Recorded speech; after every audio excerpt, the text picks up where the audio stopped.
Across the UK, online and on DAB. A radio star is born.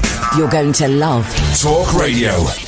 Talk Radio. Thank you, Jake. Busy show this evening. We're going to talk about a new XTC documentary. We'll play out the Jimmy Tarbuck interview. And it's just dawned on me, we didn't record a trail for tomorrow's show. Gonna need your help on that one, guys. Talk Radio! Late night, Iain Lee on Talk Radio. We have ways of making you talk.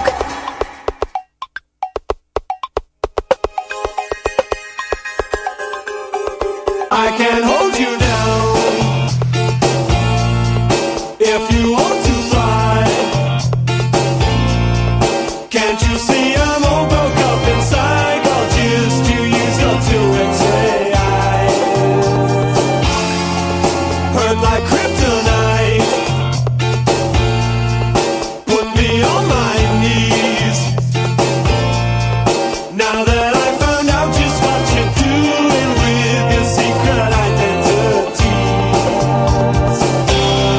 that's really super, super girl. Are you sleeping stuff and seconds flat? And your friends are gonna say that's really super, super girl. Are you changing all the world's weather, but you couldn't put us back together? Now I feel like I'm tethered deep inside your fortress of solitude. Don't mean to be rude, but I don't feel super, super girl.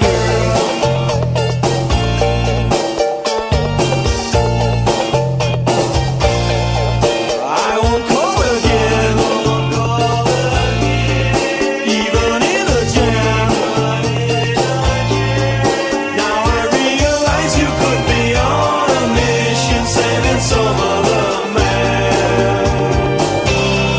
That's really super, super girl. And you slap yourself in seconds flat, and your friends are gonna say that's really super, super girl.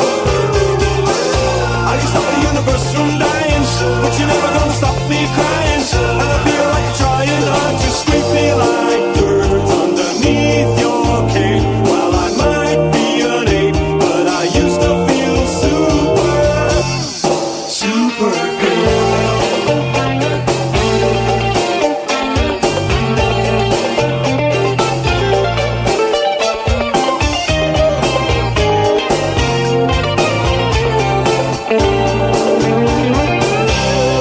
That's really super, super girl. Have you slept yourself in seconds flat? And your friends are gonna say that's really super, super girl. Are you changing all the world's weather, but you couldn't put us back together? Super, super girl. Have you stopped the universe from dying, but you're never gonna stop me crying? Super, super. That song has got the best guitar solo ever. Indulge me 1 second. We're going to go back to the guitar solo. Listen to this guitar solo. Hang on, here we go. This is the best guitar solo in any song. Listen to this. Listen to this. Well, I might be an ape. Here it comes. I used to feel super, Here it comes. super. Now.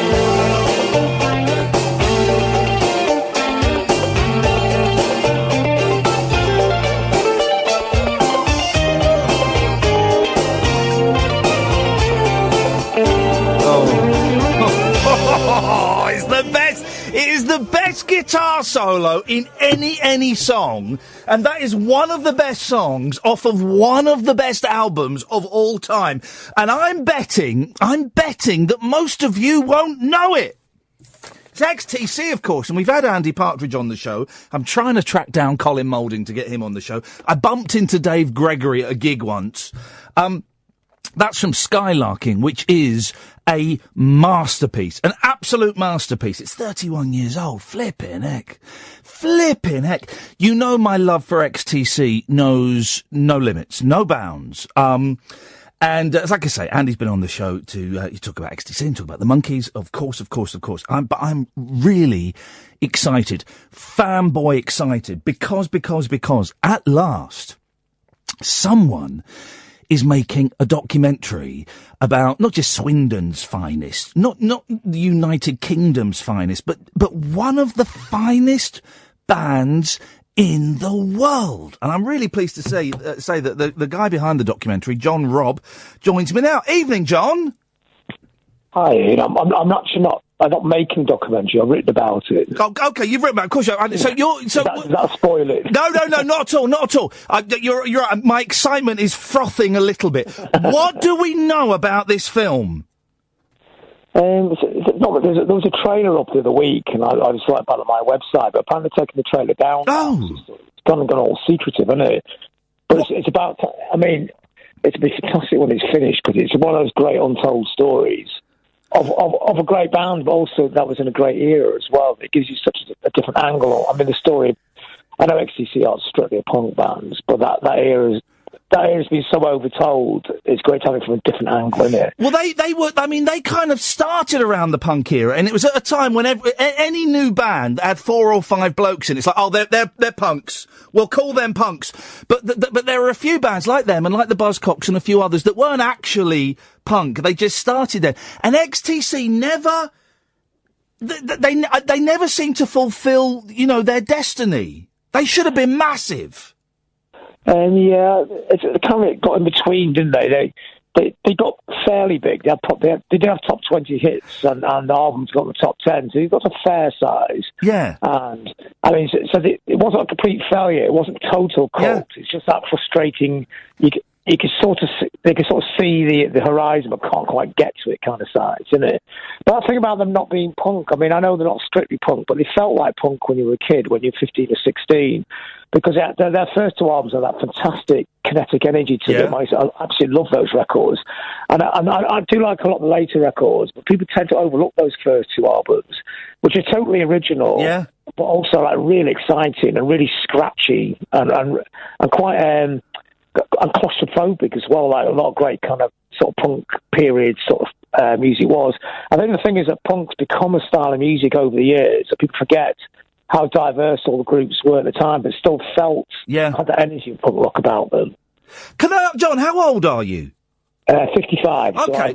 So I'm in that ballpark for something like XTC. So you were a teenager when they came out. Did you spot them at the time, John? Were they on your radar when they came out, or did you get them a bit later? No, I got the first. I think Why Music was the first. I think so. Yeah. No, it's not.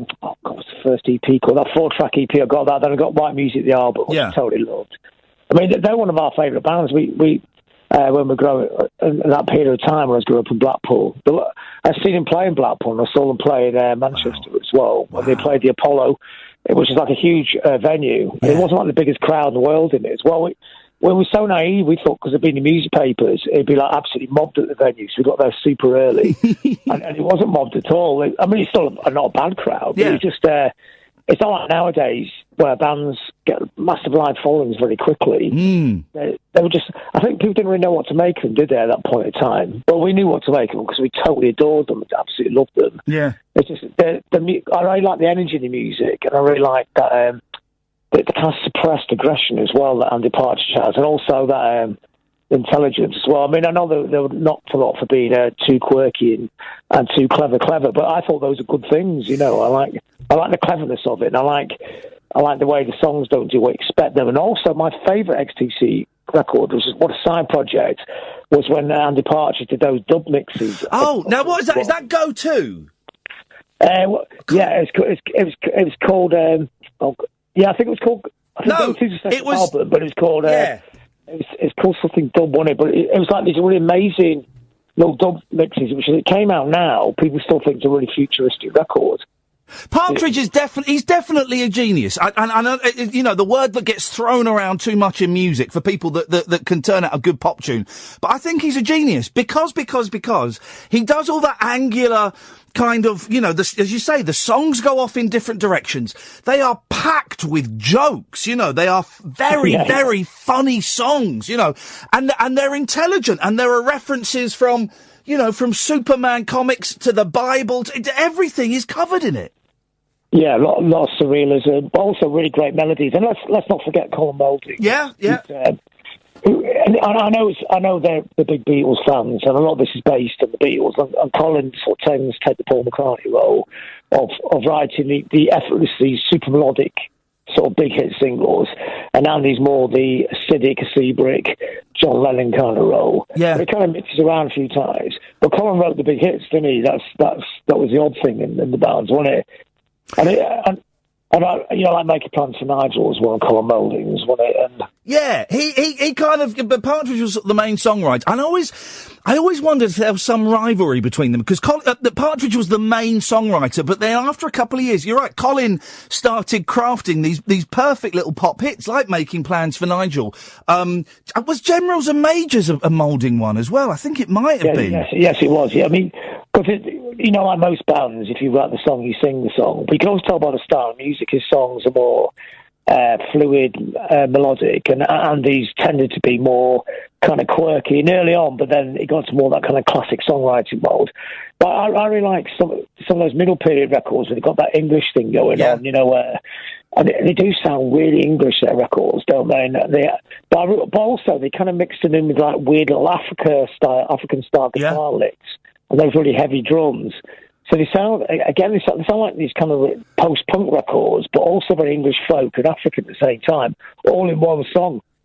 And it all made sense. It's incredibly clever, but also really sparse as well, which is really difficult to do in music. And I don't know why they didn't make it better. I've got a few ideas, and I do think that Andy on occasion likes to throw a spanner in the works, whether that's deliberately or not. And also, of course, when he stopped touring, when he finally said, because he told me, and I don't think this is a secret, that he was addicted to painkillers. Because when he was a kid, to keep him quiet, his mum would give him like Valium and stuff. So he was addicted. And the night that he kind of tossed all that down the toilet and went cold turkey, he started getting stage fright. And so for a band that was on the cusp of becoming huge to suddenly go, yeah, we're not touring anymore, that was not career suicide, but that's going to knock them back a bit, isn't it? No, I mean, and again, you have to mention the Beatles here. Yeah. When the Beatles stopped touring, they were the biggest group in the world. So the whole thing was just like an express train. You just couldn't stop wherever you did. But because XTC were in that position where you probably would have to do like your world tour every year, it definitely made a difference. I mean, they did have like some of their biggest hits after that, but to sustain that over 3, 4, 5, 6 more years, you tend to fade into the background. The gaps in the records get longer. You're not touring. And then even, say, 10 years after they stopped touring, when the whole music scene started to change to more of a live-orientated music scene, on the festival things started to become more important. It's difficult. If they could still play gigs, and if they were still, playing together, there'd be a band that'd be playing like Glastonbury, wouldn't they? They could get away, fourth on the bill on the Saturday afternoon on the main stage, because they've got enough hits that people know. And it'd be one of those wow moments, but of course they can't do it, can they? He won't. And I had a wonderful, wonderful dream, and I was hoping it was a premonition. I dreamt that every member of XTC reformed to do a gig at the Royal Albert Hall, but Andy Partridge has got zero interest in doing it. Zero interest. And fair play, you have to respect that determination, because I bet they've been offered a few quid, but it just doesn't interest him. No, that's okay. I mean, but playing live is a very different thing from being in a studio. I think maybe XTC. I mean, in the early days when you watched them, he did have a fantastic stage presence, because it was really wiry and that intensity about them, and about him especially. But I think I don't think he was a natural performer. I think someone like Adamant is a performer, and Andy Partridge is a songwriter and a sound sculptor. Really, can make brilliant sounding piece of music. And he said, I think the studio is his natural environment. Some people are made to be on the stage, and some people can play their music live on stage, because that's part of what they have to do, really. So this documentary, right? There was a, and I read your wonderful piece about it. There was a trailer, like a 3-minute trailer that was online, and it's been pulled now, has it? The trailer? Yeah. So somebody saying it there, and it was on Twitter. Somebody said they'd gone to my site to look at the trailer. The trailer wasn't there anymore. So I don't know whether it was like a little teaser thing. But I'm sure documentaries get made. I don't think there's any kind of big mystery about it. I think. And I think it's time that story got told. I think it's hopefully it'll put the focus. I mean, the focus I mean, they're a band that they're not forgotten, you know. They are, in the world of music writers, that are very well regarded bands, you know. You know, they're one of those bands that are deeply loved by people who really love music. I mean, it's kind of odd, their influence kind of wiggles around everywhere, doesn't it? I remember interviewing the Stone Roses years ago, and they got John Leckie to produce their first album because of XTC's Dukes of Stratosphere side project. Oh, is that true? That record. Is that true? I did not. For those who don't know, Dukes of Stratosphere was genius. It was XTC. They released a couple of albums, pretended they were long lost psychedelic relics from sort of 1967, 68, and they are absolutely spot on pastiches, aren't they? Pastiche, but also almost like because they actually are the real thing. They actually are just fantastically psychedelic tunes by a band that understands psychedelic music inside out, which is quite interesting because when they started, they seemed a very stark, scratchy post-punk new wave band, but they morphed into a really brilliant psychedelic band as well. It doesn't seem to be a style of guitar music they can't play very well. You know, they seem to be able to go from classic 60s guitar pop to psychedelic to B flat. They could do prog. That guitar solo we talked about a minute ago has all that in it in one go. It's a really melodic guitar solo. But there's a little part, one of the runs in it, it's very proggy as well. And also, but it's also got the economy of new wave in it. So it's like in one guitar solo, you got everything about XTC in it. It's like every note.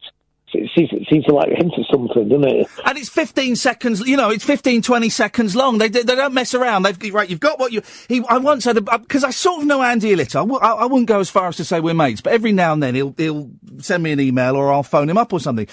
And, we just got chatting on the phone about writing songs, and he just said, look, if you ever write a song, if you've told the story in 2 minutes, then finish the song. Don't add anything that doesn't need to be there. Keep chiseling away and getting rid of all the superfluous stuff, which is great advice. Yeah, I mean he is very good at economy, and their songs. There's no extra on there, as you say. There's nothing. There's not needed an XTC song. So they're definitely, each one's really well thought out. And when you say great pop songs like mini operas, and that's what XTC songs are like, aren't they? They actually make the complex seem simple, which is like an incredible trick in pop music. To make something that's, you listen to it, you think, oh, it's a catchy little ditty, but it's actually really clever. It's got about 25 chords in it and loads of little changes and time changes in it. And I always thought, growing up and listening to them as a kid and listening to them at college, I always thought they were, we talk about them being having hints of psychedelia. I always thought they were a druggy band in the way that the Beatles, were a druggy band in that they smoked and they took acid and stuff. And I mentioned this to Andy. He said, no, we never did any of that. I never smoked a joint. I never took acid.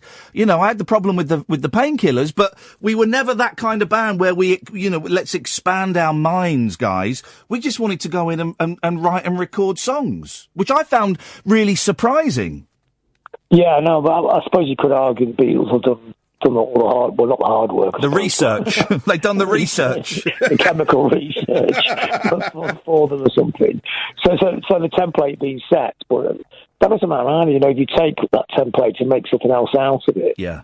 I'll tell you another thing I always read up about XTC. I love the way they sing in their accents, it makes them sound even more English. You can hear that West Country burr on the way he sings and stuff like that. And I always love the way they came from Swindon as well. Like in pop culture terms, it's sort of a deeply unfashionable town. Yeah. But it just seems to come from nowhere with this kind of really fully formed vision. But I suppose that's because they've been together for about 5 years before they even made it. So they had plenty of time to hone it down. I've always been interested in their glam rock phase in the early period of the band when they were really into New York Dolls. But that was some. They were called the Helium Kids or something. Yeah, I think. Yeah. I actually met somebody who produced their first demos for. Oh, really? I think it's Virgin, for maybe CBS before they signed to Virgin. It was. It's a guy. Oh God, what's his name? He did all the Culture Club records in the 80s. But one of his first jobs as an 18-year-old was to produce that session in early 1976. Wow. So, and he played me some of the stuff, and it sounds good. I think it might even be available online, but I've heard it. And you can sound, the sound of the band is already there, so in a sense, They were kind of like, they got caught up in punk new ways, but they already had their own version of that kind of sound before, you know. I suppose that most of those bands did it away, didn't they? And of course, Partridge has got one of the best songs on the latest Monkeys album from last year. You know, we were wonderful. As he says, he channeled his inner Neil Diamond and wrote a song that could easily have come from the summer of 1967. A lot of his songs sound like they could easily come from the summer of 1967, don't they? Hey, John, listen, what are you up to now? Because I know that you write, and are you still gigging in bands? Yeah, my band, The Membranes, last night we played with G. Shane in Leeds. That was a great gig. Fantastic. How did that go? It was all right? Yeah, it's fantastic. It was great, yeah. Yeah, we just, we did an album last year and it got loads of great reviews and things, so we've just been playing lots of festivals and just got another year of that to go, so it was great, yeah, really good. And I did the website Louder Than More and just loads of things, really. And if people want to come and read some of your writing, because it's well worth the gander, where's the best place to go and see it? Go to the website, louderthanmore.com. louderthanmore.com. I'll do a little tweet as well, John, so that people can go and have a look. Hey, listen, I've really enjoyed having a little XTC geek out with you, John, so thank you so much for that. I've enjoyed it as well. It's great to talk about XTC, isn't it? It is, and I don't. What's your favourite XTC song? Oh, mate, don't, because it depends. It depends where I am. I prefer the later stuff. Sometimes it's Wrapped in Grey, sometimes it's Love on a Farm Boy's Wages. If I had to pick, if I could only ever have one XTC song, I'm a bit of a cliche, it would be Senses Working Overtime, because I remember hearing that came out, 82, so I was about 9 when it came out. And I wasn't really, I wasn't really interested in pop, but there was something about that. I think I saw them on Top of the Pops do it, and it just struck me as a really weird song. And all the world is football shaped. It's just for me to kick in space. That line to a 9-year-old, it was like, that's insane. What a beautiful line. So if I had to pick one, it would be Senses, I think. I do love that song, but my favourite's actually a bit more of it's from the first album. It's a song called I'm Bugged. I just like, it's all about people in the punk scene wearing plastic specs. So it's like, I'm bugged, you look like insects in your plastic specs. So it's quite, it's a nice little observation, like a little obtuse observation, but the music actually sounds like a bug, or sort of scratching about. So the music actually fits the lyrics, and I love music. It's very pictorial, and it's a very scratchy, classic, tense piece of early XTC. So it's a fantastic piece of music. I'm gonna have to dig out the early albums, because I tend to kind of listen to the later ones, so I'm gonna have to dig those out tomorrow, John. They're all great in different ways. Yeah. John, really nice to talk to you, man. Thank you so much for your time. Okay, thanks a lot, Ian. Cheers, okay. There we go. It's John Robb. Louderthanwar.com. I'll do a little tweet for that. 0344 499 1000 is the telephone number. Let's put the breaks together and go in at past, shall we, guys? Shall we? Talk through the break then. Naughty. 0344 499 1000 is the telephone number. I need your help. You probably, if you listen throughout the day, you'll hear trailers, adverts for this show. And over the last couple of weeks, we've been inspired by John Holmes, right? John Holmes comes in and records a new advert for his show every single day, right? And I was thinking, I'd like to do that. So for the last couple of weeks, 2, 3, 4 weeks, we've been doing that. I come in, and about 7:30, me and Kath go to the little studio, and we'll go, right, coming up on tomorrow's show... Oh, no, coming up on tonight's show, because we'll be talking about it, we get played the next day. Coming up on tonight's show will be Jimmy Tarbuck. Coming up on tonight's show, we'll be talking about this. And I forgot to do a trail for tomorrow night's show. So, dear listener, this is what we're going to do tonight, Catherine, so you're going to have to get your scissors ready to cut bits out. Can you call in and record the trailer? Why are they called trailers? I know it's because you trail ahead, but saying you trail ahead that doesn't even make sense. So I'm not buying that as an explanation. It's a trailer because you trail ahead. What does that even mean? How can you trail ahead? It's like, why is a plug? Oh, here we go. Why is a plug called a plug? Why is it a plug? Can I just quickly plug my website? I don't know what that means. Why is it a plug? There's all these words, right? I hate words. There's all these words that we throw around, and I don't even know what they mean. 0344 499 1000. Why is it called a trail? Why do we call it a plug? But with that in mind, I need you to call in and record a trail for tomorrow's show that will get played tomorrow. So there's no point in saying on tomorrow's show, because it will get played tomorrow. So it's on today's show, even though it's tomorrow, right? Now, Catherine, have we got any guests lined up for tomorrow's show? No, we have no guests lined up for tomorrow's show. Because then you could just go, on tonight's show, we haven't got anybody. I don't know what we'll be talking about. So I've got no clues for you. So you're going to have to use your imaginations, guys. And this is a real chance for you to make a real difference in broadcasting. Okay? Maybe some of you want to work in broadcasting as a presenter. Well, this could be your big break. You never know. You never know who's going to be listening. You don't. Maybe Denny might be listening, or Kelvin Mackenzie, or Rupert Murdoch. They might be listening.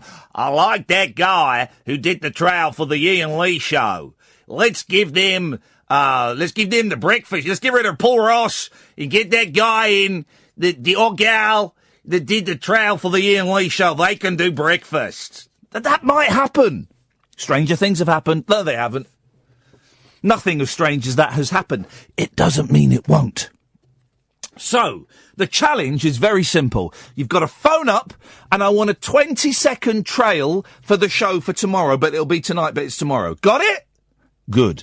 The phone number is 0344 499 1000. Okay, 0344 499 1000. Those of you complaining about the lack of Periscope, there is no Periscope this evening. Those of you complaining I'm not reading your tweets or interacting with your tweets, I'm not doing it for the entire week because I've got a theory that we get less calls because you think you can tweet in your responses. Well, you can't. I won't be reading them.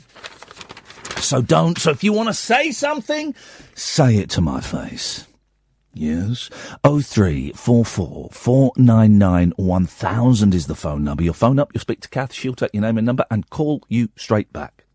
Don't forget to tick your Radar Diaries. Late Nights with Iain Lee on Talk Radio. Late Night Iain Lee on Talk Radio. We have ways of making you talk. 0344 499 1000. You just heard an example of a trail there, the John Holmes thing. That's what I need from you. Start calling up now. Alan's already queuing up, ready to go. If you want to have a go at recording tomorrow's trail today, you can. Now, if you were listening last night, there was an absolutely brilliant story in loads of the newspapers, and it's the kind of story that a few years ago, sniffy me would have gone, well, what a waste of resources. What the hell are we doing? But as I get older, I love it. I love it. It was, do you remember, it was the fireman in America who, the fire brigade rescued, this house was burning and they rescued a woman and he rescued the woman's dog and gave it the kiss of life. It was, and there were pictures of it. Oh, it was wonderful. It was such a lovely story. It was just, and I think we should all celebrate our emergency services. A, because they do brilliant jobs rescuing people, but when they rescue pets as well, it is, it's an amazing thing to see. It was, a member of the Santa Monica Fire Department that did this. And there was a gentleman called Andrew Cline. We've got Andrew on the line now. Good evening, Andrew. Hi, how's it going, sir? Don't you call me, sir. I should be stood up saluting you. First of all, congratulations on being a firefighter, because I think you guys and gals are, you are literal heroes. Every single day of your life, you're heroes. But this story, Andrew, I thought it was wonderful. Tell me what happened. How did the day kind of pan out? So the day was, typically busy as it is in our little town. It was late afternoon, and we got called to a house fire. And a few blocks down, we smelled smoke, and we knew we had a working job. And we got closer, and there were people pointing in the direction of the fire. So we knew we had a good intel that people knew where it was. So we got in the right spot. We got out of the rig, and people were literally screaming, "There's a dog in there!" And then the owner, Crystal, she was there too, and I knew it was a valid report that we had, someone in there, and to me, by someone, that it's a life. Well, if it's a pet or a person, that's someone's baby.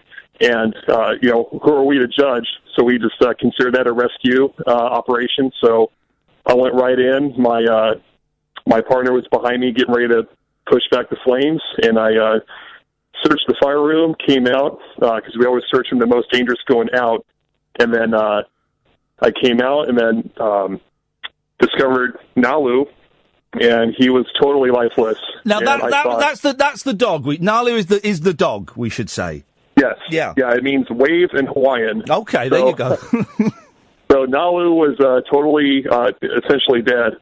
And at that point, I raced him out because I knew that, if we had any chance of bringing him back, I had to be, very quick to get him outside and get going.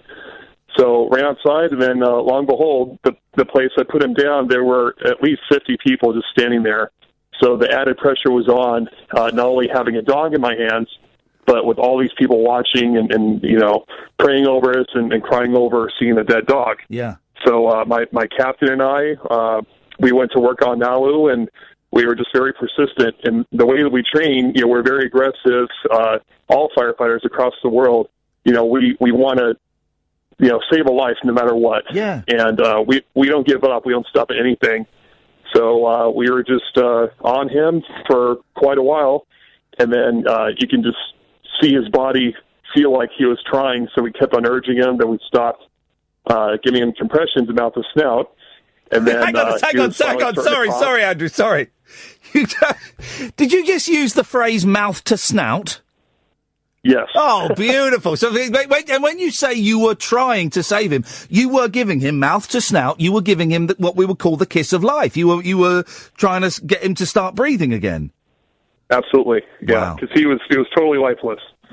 So we essentially treated him like a human, but we changed our hand placement and the way we breathe in because he's a dog. Because their anatomy is slightly different. Yeah. And so then, you finally started slowly opening up his eyes, and his eyes are totally red from the smoke. Yeah.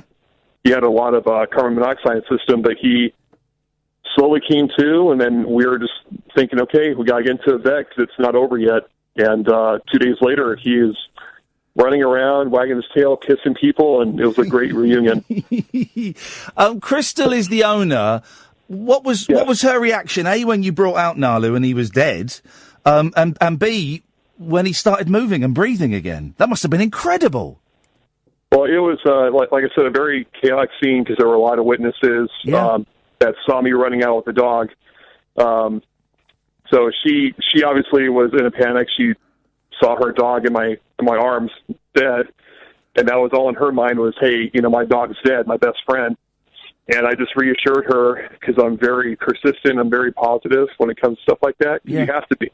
And you have to be optimistic. Yeah. So I told her, hey, just stay with him, talk to him, and we'll get him back. I love it. And, everything aligned up perfect to where we did, and he successfully recovered. But she was totally beside herself. She, she was there the whole time. She was worried about him. She wasn't worried about her stuff. And, it was thanks to her support and her strong will being there and keeping her composure that made it, all the more successful story. And Andrew, was there, is it standard procedure within the Santa Monica Fire Department, if there is a pet in there, in a burning building, to go in there? Is that the kind of standard form? We don't have written procedures on pets. Right. But basically it comes down to if the fire is in a stage to where we can go in without severe risk to ourselves. Yeah. So if the entire apartment was an inferno, which early in the morning it could have been, but there was enough time to get in there and push the fire back for me to do the search. But it's not written in our procedures. However, we do have special equipment with that pet oxygen mask that's carried on all of our apparatus in the city for that reason. So we've had several pet rescues similar to this. Have you ever given mouth to snout before? Yes. Wow. I find this incredible. How many times have you done it before, Andrew? Just a couple, but it didn't turn out the same way as Nalu's story. Oh, I'm sorry to hear that, man.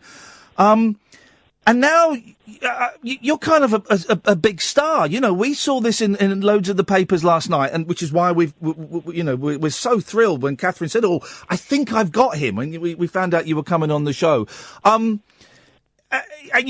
This must be very strange for you. What are your family? You've got daughters, haven't you? How old are your daughters? And are you more of a hero to them now that you've saved a dog and you're in the papers, or how do they respond to it? Well, my 2.5-year-old daughter, you know, she sees my picture that my wife's showing her, and she's saying, you know, "Daddy, fire, puppy, oh no!" So she knows something was going on. But we explained to her that it was a good story, and my other daughter is on my shoulder now, sleeping. She's 2 months old. Oh, mate, 2 months old. The attention's not necessary. If anything, it's obviously a great story to share, but hopefully it inspires other people to just to love each other's neighbor and to love each other with all the negative stuff we have in the world. You know, hopefully this is a motivator to someone to, reach out to someone else when they need help, regardless of, who they are, or, what they are, to just treat others the way you would want to be treated. Mate, you saying that, knowing you've got a 2-month-old asleep on your shoulder, honestly, it doesn't get any better than that. Trust me, they don't stay that small and cute for long, Andrew. They get bigger and noisier. I got 2 boys who are 7 and 5, and oh man alive, it just becomes noisy and louder and messier. But Andrew, listen, I think you're a credit to the fire department in Santa Monica. I'm a huge fan of fire departments all around the world. I think that you men and women, literal heroes, whether it's saving people or it's saving animals, I don't think we can do enough to thank you. So thank you so much for sharing that story, Andrew, and thanks for coming on the show. I really appreciate your time. Thank you for having me, sir. Absolute pleasure. Andrew Cline. I mean, wowzers. He's calling me sir. Come on, man. I mean, wow. What a nice guy, huh? What a nice man. Shivers. Got shivers. Shivers down my spine thinking of that. Thank you, Andrew. Absolutely delightful. We'll have to think of an excuse to get him back on again, because I loved him. Absolutely loved him. 0344 499 1000 is the telephone number. Mouth to snout. He used the phrase mouth to snout. Late Nights with Iain Lee on Talk Radio. The radio show for people who know the best part of the day is the night. Late Night Iain Lee on Talk Radio. We have ways of making you talk. Good evening, dear listener. 0344 499 1000. I'm getting a terrible sore throat. I don't know what's going on with me. My body is falling apart. I've got this really painful mouth ulcer. I've got chapped lips. And I'm getting a sore throat. What the hell is going on? Busy show this evening, guys. We've got Jimmy Tarbuck coming up a little bit later on. We need your help recording a trail and advert for tomorrow's show, so it'll go on the air tomorrow. 0344 499 1000. And I've got loads of stuff in the papers to go through. We'll do that at some point. Let's take some calls first. CJ! Hello, Ian. Hello, CJ. I'd like to give this trailer a go if I can. Oh, please do. All right, hang on a second. Ed, where has Catherine gone? She's the producer. Where are you going, Catherine? What are you doing? Hey! All right, okay. But Catherine is the producer of this show, CJ, so she needs to listen to this. I get a bit nervous talking on the phone sometimes, so I'll try my best. Well, listen.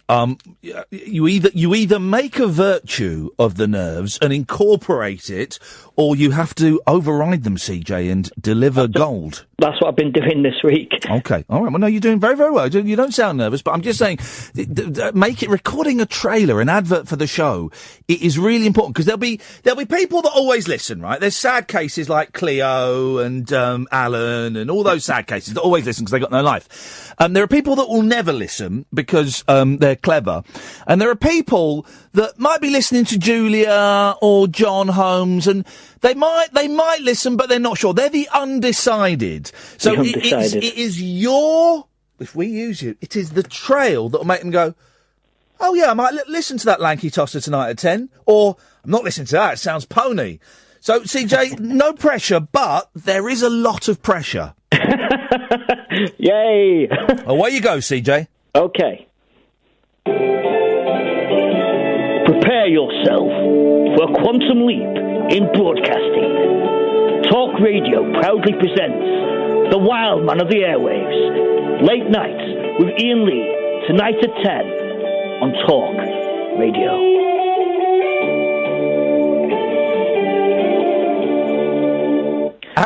Absolute rubbish.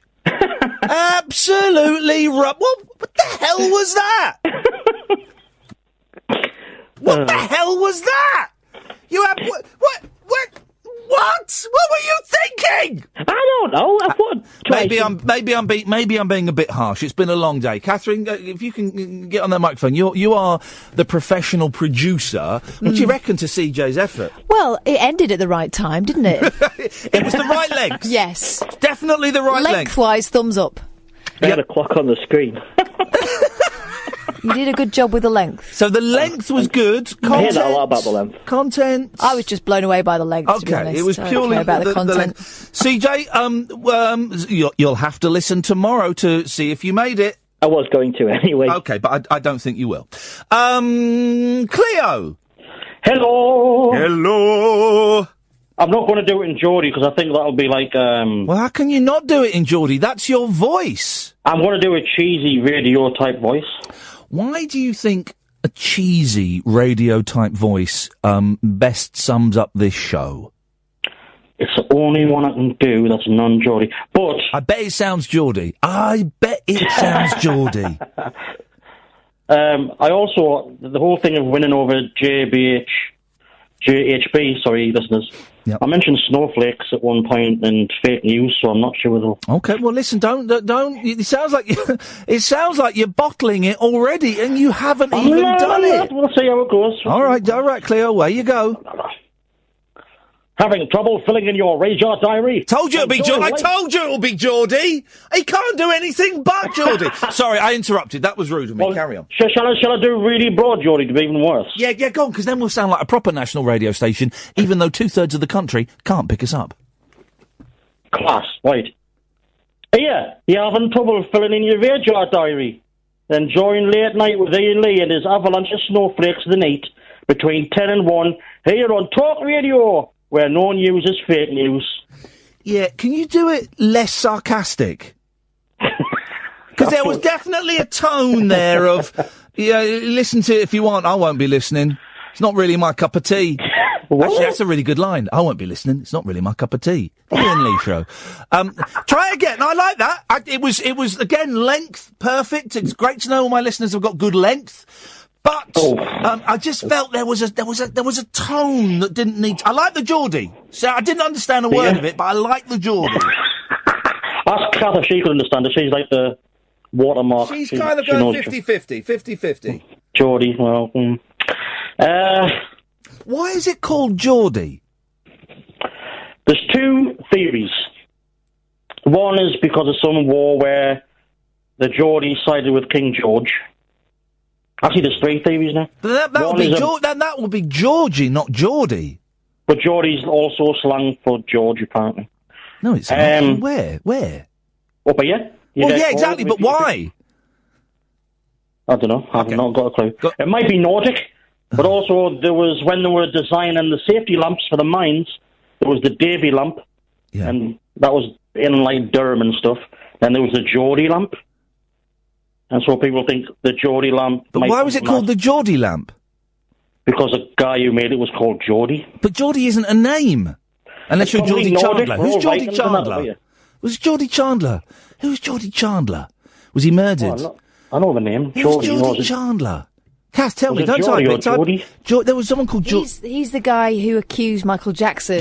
Oh, flipping it! And settled out of court, remember? Oh, Geordie Chandler! Let's get him on the show. Geordie. Let's get Geordie Chandler on the show. Why, man? Hang on. Well, no, because he was gagged, wasn't he?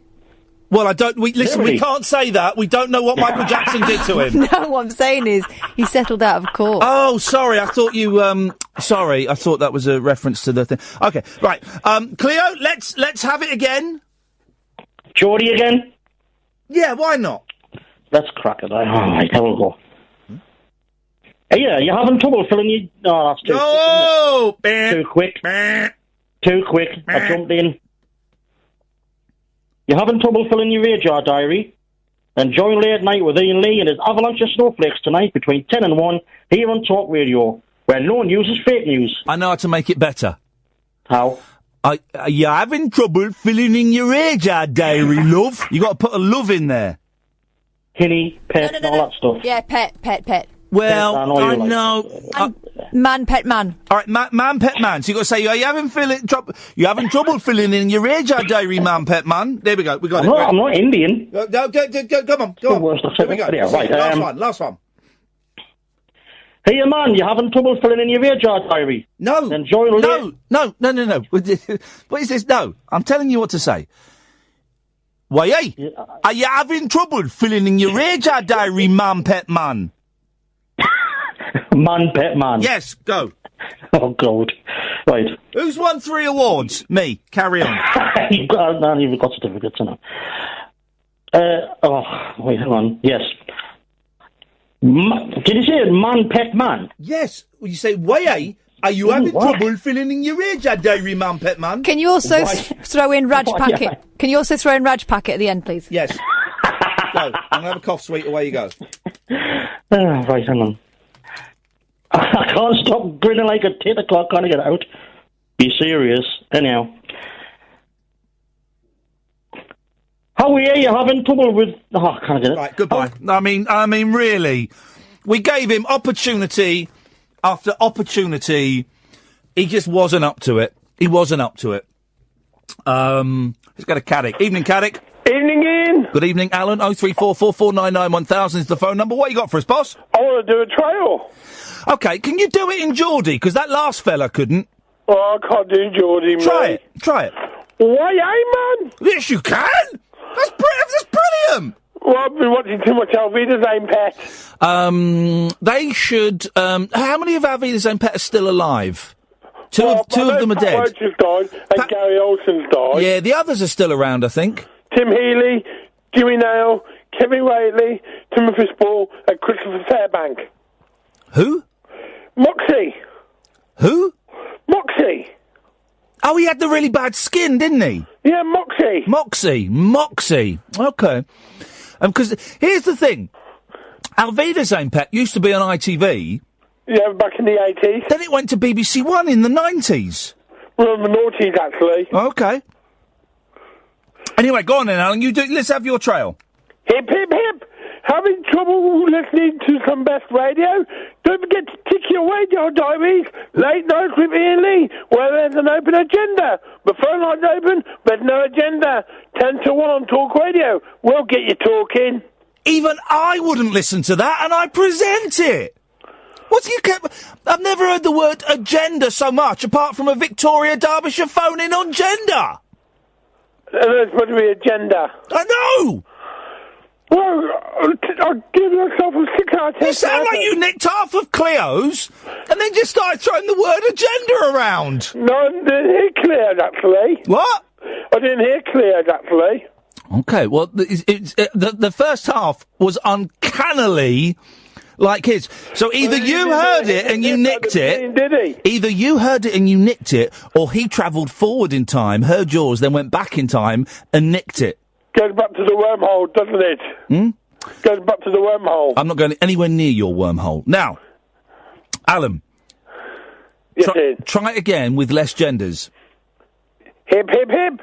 Want a good listen on a weekday evening? Check your radio diary. Late Night with Iain Lee on Talk Radio. 10 till 1. There is no substitute. What the hell you brought in sex toys? What? And you sound like an old prostitute at the start. Fancy a good time on a weekday evening, love? Well, I'm trying to actually try that. That's not a bad line. Say, fancy a good time on a weekday evening, love? Fancy a good time on a weekday evening, love? Then listen to Iain Lee. Then listen to Iain Lee on Talk Radio. Weekday nights, 10 till 1. There is no substitute.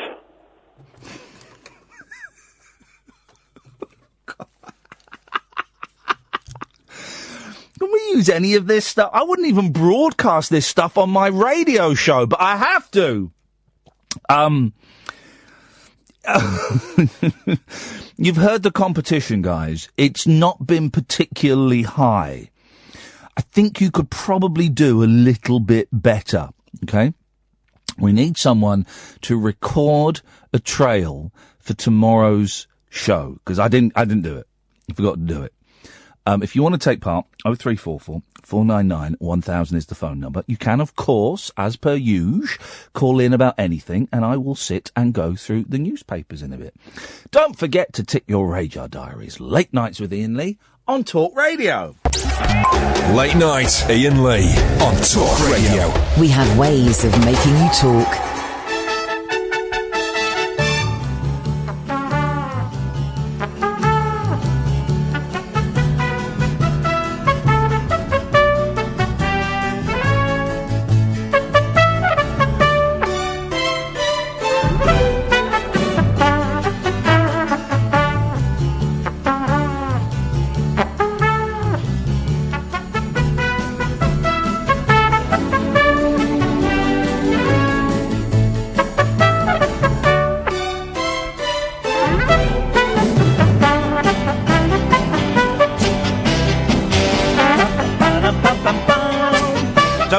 Director, one of 5 directors of this movie, and also the only director of The Magic Christian and Other Things.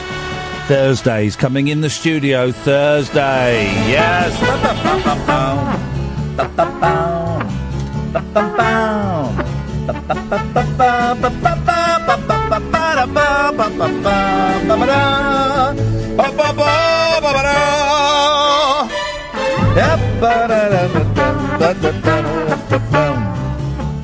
Busy show this evening. We are asking you to do our work for us because we forgot. We forgot to do it. We forgot to do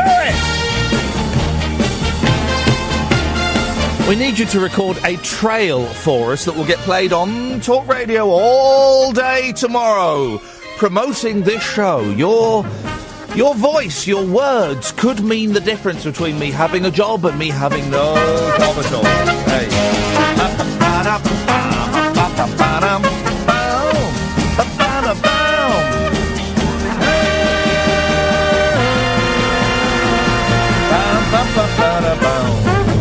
0344 499 1000 is the telephone number. You phone us up, you speak to Catherine, she'll take your name and your number and call you pretty much straight back. We're getting more and more calls these days, more and more calls. So sometimes, you might not get the call back. Don't be offended, We're just using all the colours that we have at our disposal.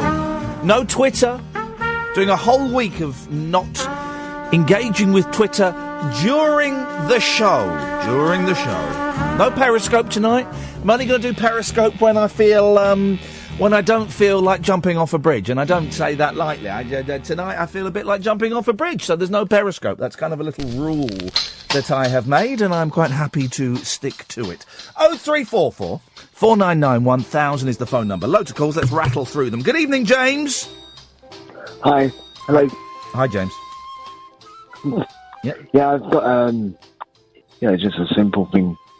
Yeah, intro. Yeah? Yeah, okay. Okay, we go. Right, I'm turning the music off, so we've got this nice and clean. You're going to do a trail for us, are you? Yeah. Okay. And this is, have we ever spoken before, James? No, we haven't. We have never... caller. We're first time caller, and you how long have you been listening to us for? Off and on for a year and a bit. Hey, well, we've only been here a year. Well, must have been a year then. Must have been a year. So it's a year. It's a year and a week. So it could have been. Okay, James. Well, I'm pleased that you've decided to call in tonight to make this your premiere call. Let's hear what we've got. Over to you. Hi. Listen to the Iain Lee Show. Weeknights from 10 o'clock onwards. Chat, bum, and lots of laughs. Did you say chat and bum? Fun. So he said chat and bum. Well, I mean, sometimes. It's going out all day, so you don't want that, do you? No, you don't want that. No. You don't want bum during Julia Hartley-Brewer. You definitely don't want bum then. And I liked the use of the word onwards. The only time, I don't think I've ever said the word onwards unless I'm reading the lyrics to Onward Christian Soldiers. No one says onwards anymore. Well, I quite use it. Yeah, you quite use it. What do you do for a living, James? Do you work with words? No, but I do write poetry once in a while. Oh, hey, now, listen. Here's the thing, right? I never got to grips with poetry. I love reading. I love reading fiction, non-fiction. I love reading pamphlets, the back of cereal packets. But I've tried it, various points in my life, sitting down with a book of poetry and reading poetry. Certainly never tried. I haven't written poetry since I was 15. I don't know what a good poem is and what a bad poem is. I've got no idea. And we're told, that, If you go to, I don't know, radio. Yeah. Radio. You know what makes good radio? Yes. What makes bad radio? Because it's what you like. Yes. And it gets you going. With pictures, same thing. With film, books, poetry is exactly the same. I suppose it is. It's down to the individual and what the individual gets out of it. What gets you going in poetry then, James? Who's a good poet? I don't. The thing is, I'm dyslexic. So I don't study poetry. I just write it. When you say you're dyslexic, because that we are now well informed enough to know that means a whole umbrella of different kinds of things. How does your dyslexia affect you? Okay, for me, I mean, it's ironically spelling, but because it's poetry's, you're doing short sentences. Yeah, it's easier to rather than a long story. It's easier to. It's easier to write. You're saying, but And so the other bit is for me, a lot of dyslexics do have a good imagination, and you get like Einstein, you get loads of other painters that have been dyslexic, and so it comes from the imagination. It doesn't always work though, because James Whale's dyslexic, and he's quite dull. Well, for me, okay. Don't tell him I said that. Don't tell him I said that. So it's easier for you to you can write poetry, but are you saying that you struggle to read poetry? Yeah, because it's for me, I have a tracking problem. Well, you can't follow the words across. Yes, for example, I'd read Once Upon a Time, then read Once Upon a Time. I better move down now. Right, okay. Interesting. So you just lose the gist of the stories. Yeah. So I read not really for pleasure. I read for information. Gosh, I can't. Reading is one of my great joys. Sitting down, I've got a backlog of books, and I've just been sent the new book by Will Storr and the new book by Matt Haig, and it's like I've got two books that I know I'm going to love, and I love getting lost in a book. Do you do audio books? I've tried them, but for me, it's like a lot more visual. Right. So I love films. Things like that. Yeah. So I like good documentaries. Yeah, I love a good documentary. And I'd pick things up with people just speaking. James, James, listen, I've enjoyed this very much. I'm going to give you, now that I feel that you've warmed up, this is a technique that we do in broadcasting. Yeah. Now that you've warmed up and you've relaxed a little bit, your shoulders are a bit loose, I want to hear your trail again, James. Away you go. I forgot your name. Iain, James, hang on a minute, he's forgotten my name! This unbelievable. Oh, blimey. He's only calling in because James Whale's off. I know. Try again, Steve. Try again. Okay. Hi. Hang on a minute. What was that, camp? Hi. Very, very camp. Try again. Focus, James. You're not focused. Focus, James. Come on, focus. Okay, right. Hi. It's the Iain Lee Show. from 10 o'clock onwards, weeknights, Monday to Friday. And here get you talking. James, it's lovely talking to you, mate. I hope we get to speak again soon. Hi, then. Thank you. Thank you very much. He got all sexy at the end, didn't he? Got like, it was a bit of sexy American and the hi. I enjoyed that. Best one so far by a country mile. Best one so far. 0344 499 1000 is the telephone number. Good evening, Keith. Hi, Ian. Oh, for God's sakes. Come on, now. Do you want to, launch straight into it, or what? Sorry? Do you want to launch straight into it? I like if you think you can. If you think you can, big balls, go on. Do you want to just do it straight away? Yeah, go on. Okay. Are you recording? Are we rolling? Have we got a blank tape in? Have we pressed record and play? Right, let go, pause, now, go. I don't want a hair in the gate. Cass, get all the hairs out of the gate. Why? Are you on speakerphone? No. You're not holding the phone against your head, are you? I am. I've got it against my ear. I'm using the phone in the traditional. But it doesn't sound. It doesn't sound like it, Keith. How's that? Is that good? Yeah, because now you've taken it off speakerphone. No, it wasn't on speaker. Come on, man. I know the rules. It sounded to. Have you got a sausage in your mouth? For a change?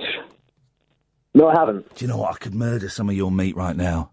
I could murder some ribs. You know what? I'll tweet you a couple of pictures of some of the meat. No. Do you know, I had a barbecue. No, don't tweet me some pictures of meat. It's barbecue season. Yeah. It's barbecue season. It started tonight. And it been hot the last couple of days? Oh. The answer to that is yes. Well, I'm thinking. I just want to kind of reference properly. Yes, it has, Ian. Thank you, Keith. Let's hear your trail.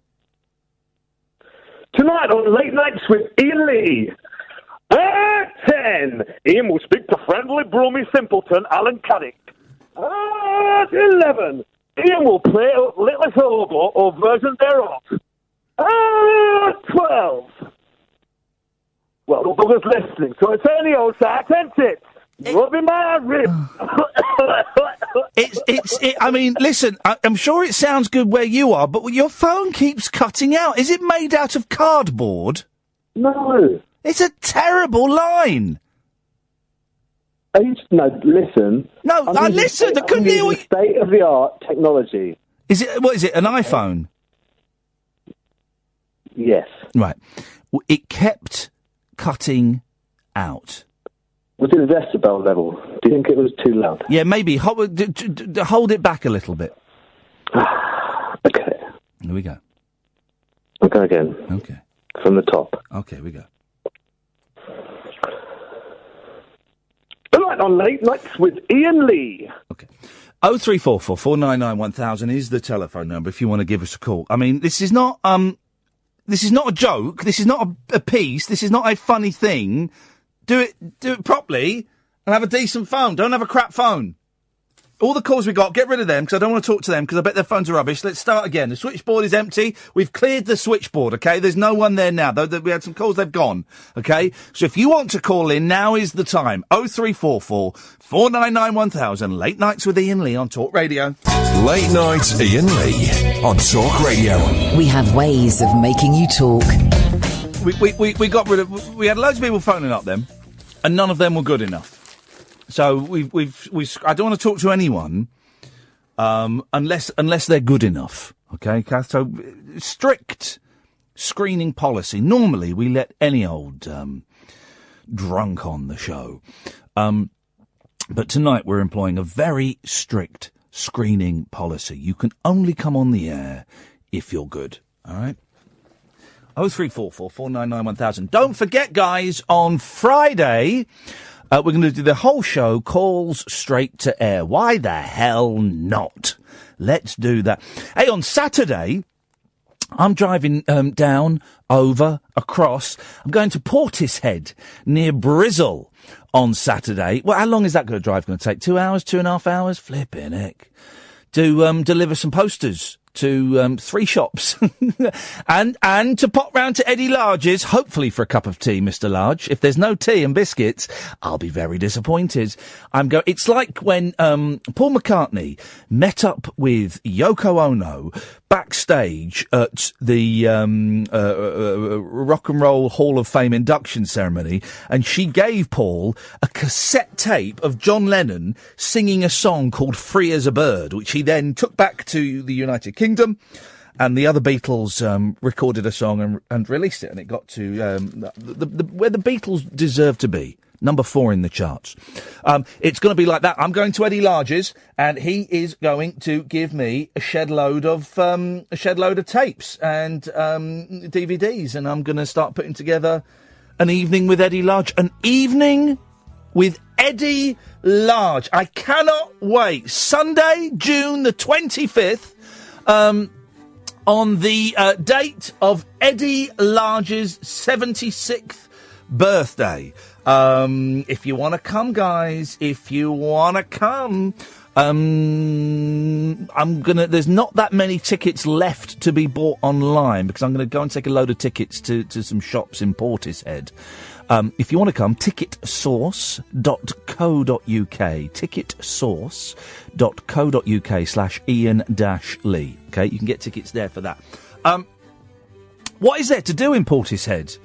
I don't know it. I know the band, obviously, that's where they came. What was Portishead's song? They were kind of that sort of slow, trancey. I remember going round to a friend's house when I was at college, and Portishead Live was on the television. That's all I really know about them. I don't know a lot about Portishead, the group, or the place. Any tips on where I can go and get a nice lunch in Portishead or Brizzle on Saturday will be gratefully appreciated. Oh, final little plug as well. Friday, May the 5th, we are doing this show live from someone's house, a listener's house in Manchester. We have a listener. Yes, they have pets, but we think we can get the pets locked up in a boarding kennel for the weekend. Otherwise, we'll have pets around, which I'm really looking forward to. And then on Saturday, May the 6th, the Rabbit Hole, www.ticketsource.co.uk/Iain-Lee. Let's go to David. Good evening, David. You've got through. We're employing a very, very strict screening process this evening, so you must be good. I figured that when I rang through and said I could talk to you straight away. So thank you. Well, hang on a second. David, just stay there. It's going to go silent for a second. You won't hear anything, but don't worry, I'm not talking about you. Catherine, he sounds miserable. What the hell did you let this loser on for? He did sound proper miserable, but I thought he might be a character actor. But I mean, we've turned away all those other calls, and you've let this one come through. We've had Perky. We've had a little bit drunk. I thought miserable might be quite good. All right, put me back on here. Hey, David, sorry about that. What have you got for us this evening?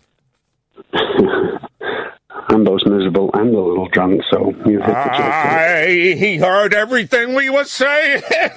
Never mind, you're a good sport. What you got for us, David? I've been listening for a while, normally on podcast. Oh, yeah. Because I live in Sweden, so it's an hour late. Yeah. And you tweeted something, I don't know, 3 weeks ago. It's possible, yes. 3 words. No, 4. I miss my dad. Oh, yeah. I did, yeah. I miss my dad. Yeah, I was having a tough time, and I miss my old man. Yeah, go on. Yeah, and I retweeted it, and I felt exactly the same way because, recently I lost my dad, and I miss him too. And then today, out of the blue, a mate who, was a good friend when I was younger, and we played cricket together. Yeah. Kind of avoided him for a bit, not because he's not a great guy, he is, but, those friends that, I don't know, you don't have enough time to catch up with, and if you take the phone call, it's going to be forever, and you're going to be chatting, then you're going to have to meet up, and you want to, but you don't. Yeah. He died today. Oh, man. Yeah. I'm sorry to hear that, David. Yeah, me too, but it just, and then I'm going to bed, and I'm listening to your show, and I never would ever dream of calling. I'm like, sod it. I should. Yeah, I'm glad you did. I'm glad you did. Can I ask when did your dad die? My dad died February 7th of this year. Yeah. How are you doing? Yeah, I'm all right. Better than my sister and my mum, I think. They get upset constantly, and I'm okay with it. Well, I'm not okay with it, but Was it a surprise? Was it a shock? Was it a surprise? Was he ill? My dad had struggled with heart failure for years, but he'd had a fantastic Christmas, and then he went downhill really quickly. And, so that was a shock. But I got back. I flew over the day that he passed. But my eldest, he came. Did you get to see him? Did you get to speak to him? Yeah, I got to see him. I spent the whole day. Wow. We spent the night chatting, and me and my nephew, my 19-year-old, my mom and my sister went, hey, you guys go, it's going to be okay. So we did, and we went to the pub, and then we got a phone call telling us to come back. And I reckon the time we were at the pub is when my dad passed on, which probably had a certain poetry to it. Because that's where he was when I was born, apparently. Well, that was the tradition back in the day. You know, the thought of having a bloke in the maternity ward, that was completely alien. I don't think blokes were allowed in the maternity ward at various parts in history. If they were, they weren't at the business end, that's for sure. No, well, when my boys were born, David, my boys are 7 and 5. My wife refused to let me go at the business end, and then she was very embarrassed about all of that, which I thought was most peculiar, as I'd been there, previously to help create. I reckon the view's different. Yeah, I tell you why I mentioned why I tweeted that. I was having a tough time. There's stuff going on, David, that is not appropriate for me to discuss on this radio show. But I had a very strained relationship with my dad, as if you've listened, you will have heard. And then we made peace, and then about a year after we made peace, he got ill, and then he died really quickly. And I've seen him a lot recently. I see him a lot. When I'm driving down the street today, and he was on the pavement. Now, of course, it wasn't him on the pavement. It was just some old, slightly overweight bloke with white hair that I could see from behind. But I thought, oh, there's Dad. Of course, it wasn't. And I've had quite a few of those recently. And I don't know if they're comforting or upsetting. I don't know. But I just wish I could phone my old man up and say, Dad, you know what? I'm having a really crap time with stuff at the moment, and be nice to have a chat with him, but we don't. One of my best mates, Darren, he lost his dad, I don't know, 7 or 8 years ago, maybe. And we went out at the funeral and we chatted all night, and ended up closing the bar. And I asked him how he felt, and blah blah blah. And then 2 years later, I'm over there for Christmas, and I asked him the same question.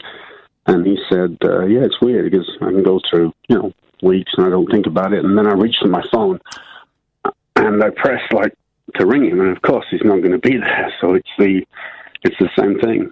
I don't have that yet. It's too soon. But when that happens, I'm assuming it's going to, I don't know, everything will fall down. I don't know. And then your friend who passed away today. Yeah. What was his name, if you don't mind me asking? He was called David as well. Oh, no, okay, David. He was a cricketer, ex-professional cricketer, and we'd not spoke for a while, but yeah, we're good mates. We're not best mates, but we're good mates. And then my brother-in-law rings me and says, oh, shit, what happened with Dave? I don't know what you're talking about. And then I go on Facebook, which I took up my phone because it was annoying me. And we're very similar, Dave. We've got a lot of things. Yeah. I keep taking it off my phone and then putting it back on, but yeah. And then I find out everything. He came out 5 years back before I got divorced, and him and his new missus stayed with us for 4 days in Sweden, had a great time. And then the last 2 years, he's got 2 young kids, and Jesus, it's I know it's a cliche, the Warren Zevon thing about enjoy every sandwich, but Christ.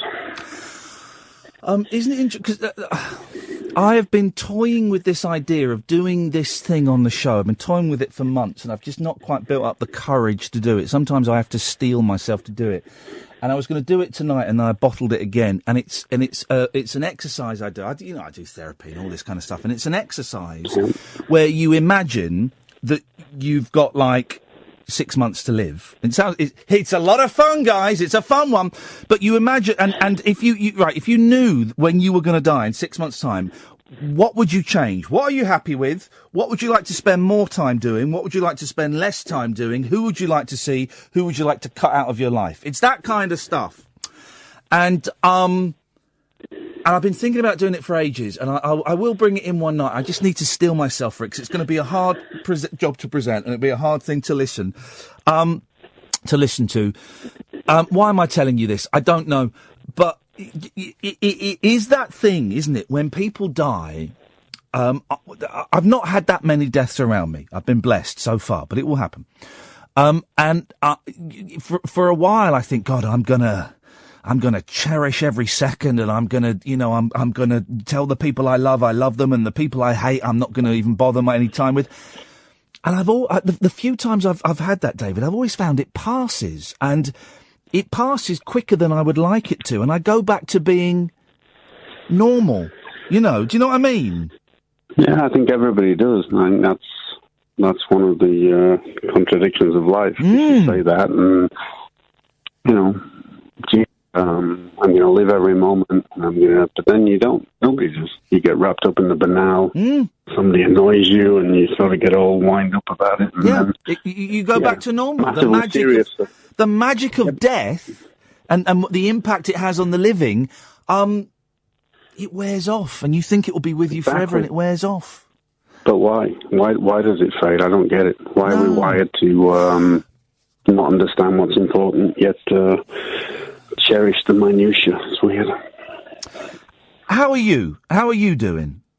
Be honest, listen, I don't know you. I'm sure no one who's listening knows you, so you be as honest as you want to be, in that you are talking to a stranger, and if you don't want to be, then that's fine as well. But how are you right now? I'm miserable, mate, but I get my kids tomorrow. A little bit unlike yourself. I'm separated from divorced, so Wednesday to Monday I get my kids, and that'll be good. And I'm going to go to see my girlfriend tomorrow, and we're going to hang out. And then 4:00 I get the kids from school. Not the eldest; he'll get the bus back, and everything will be okay again. And I'm going to come to England for Easter, and that'll be all right. But I don't know. How old are the kids, David? My youngest, my daughter, is 8. My middle son is 11, and my eldest is 15. Beautiful. And how are they with the separation? Are they all right? No, it was a tough divorce. Yeah. But yeah, they're okay. They're getting better now. Well, it sounds like they've got a good dad who's clued in, and no, I mean it, and isn't afraid to talk about how you're feeling and to talk about stuff, because I do think that my dad never could. He never could talk about feelings, could never be honest about stuff, and I know people that struggle with it. So that's a good example to set your kids. Can I ask you a question? And it might sound rude, and I don't mean it to sound rude, okay? Why did you call in? Why did I call in? Yeah, no, and I'll tell you why. I'm so glad you have, and I feel a little bit bad that we said, he sounds miserable at the start, and we did that thing, but you knew it was a little skit, and of course we didn't mean it. And I'm so glad I was heartbroken. That's don't. I didn't know you were going to tell me all this. I was doing a thing. And I'm so glad you've called in, and I know that my listeners will be glad you've called in. But I was just wondering why. Why? Because we haven't spoken before, I don't think. And I just wonder what made you pick up the phone tonight. Like I said before, I've been listening to your show. I enjoyed all the funny stuff, the sad stuff, the mental health stuff. Not maybe enjoy is the wrong word, but no, I know what you mean. I love the show, and I've been watching this thing on HBO tonight. The Reese Witherspoon, Nicole Kidman first 2 episodes. And what's that? Jesus. What is that? I don't know. Big Little Lies. Okay. Little Big Lies. Any good? I don't know. Yeah, well, the first 2 things are amazing, but a little bit real. And then all the stuff I'm tweeting and texting friends about who are expecting me to know more about my mate who passed, and I don't know that much other than it's a horrible accident, and he's gone too soon. And then before I go to bed, I turn on the radio. I'm like, maybe I should ring. And then you bitch at people sometimes when they've had a drink, and I certainly have tonight. So I think you're entitled. You're entitled to have a drink the day and the couple of months you're having. So I'm not going to pick you up on that, brother. So that's why. And well, I'm glad. Talking to someone you don't know sometimes easier than talking to someone you do. So that's it. I'm really glad you called, David. Genuinely, I mean that sincerely. I'm really, really pleased you managed to call, and I think I'm getting a bit choked up now thinking about my old man. And I am. And he was a few years ago, but there's, I've got stuff going on, and life. Everybody does. I had a different relationship. My dad was my absolute hero, and I don't have any regrets. I just I'm not sure why I'm not breaking down like I should be, but maybe that's not a bad thing. Well, there's no should. There's no... I think that we all deal with grief how we deal with grief. There's no, there's no kind of rules on what you should do. It might hit you tomorrow. It might hit you in a year. It might not hit you, in the way you expect it to, but, Call again, David, thank please. You. No, thank you, man. Yeah, I might do. Thank you for the show. You help people, so that's good. Thank you, David. Take care, man. See you, mate. Bye. Bye-bye. Hey.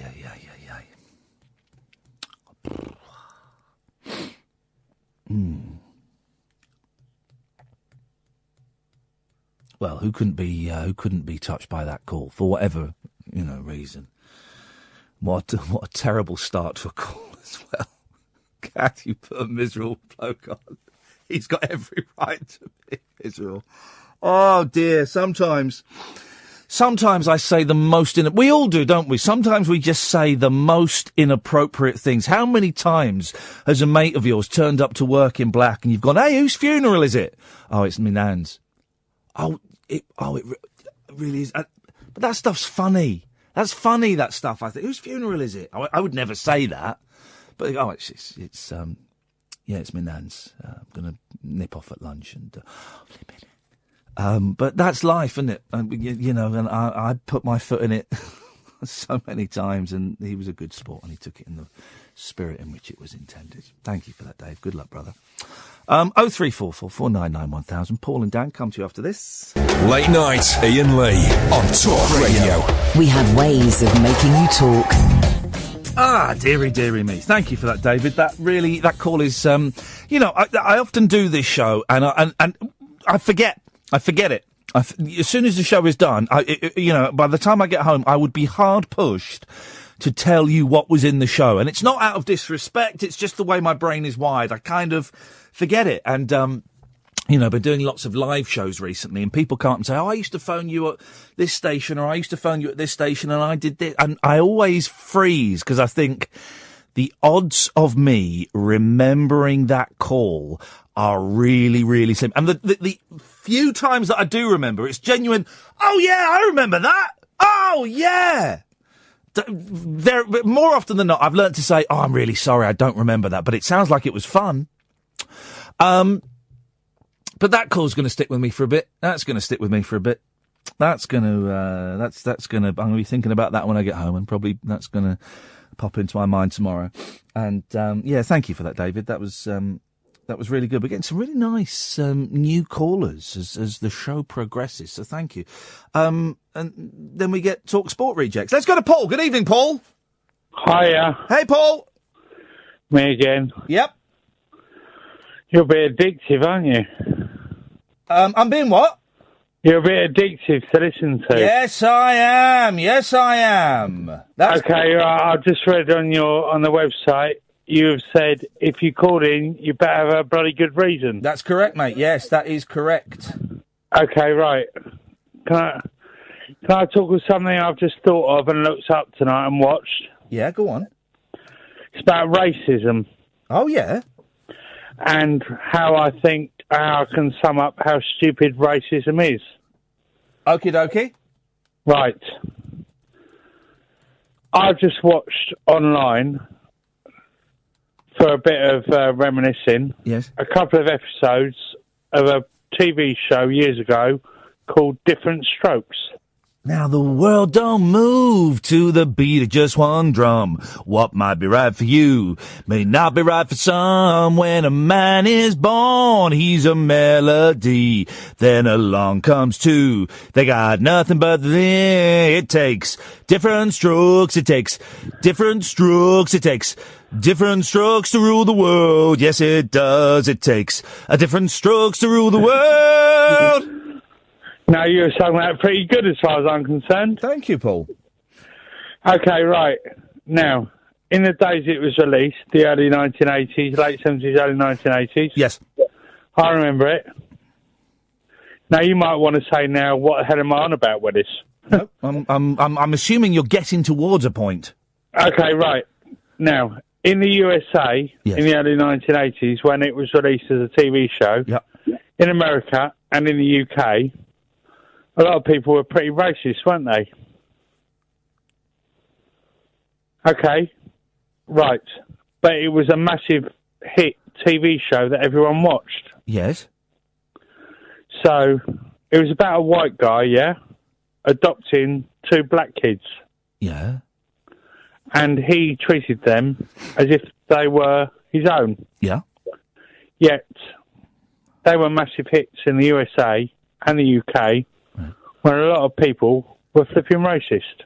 Right.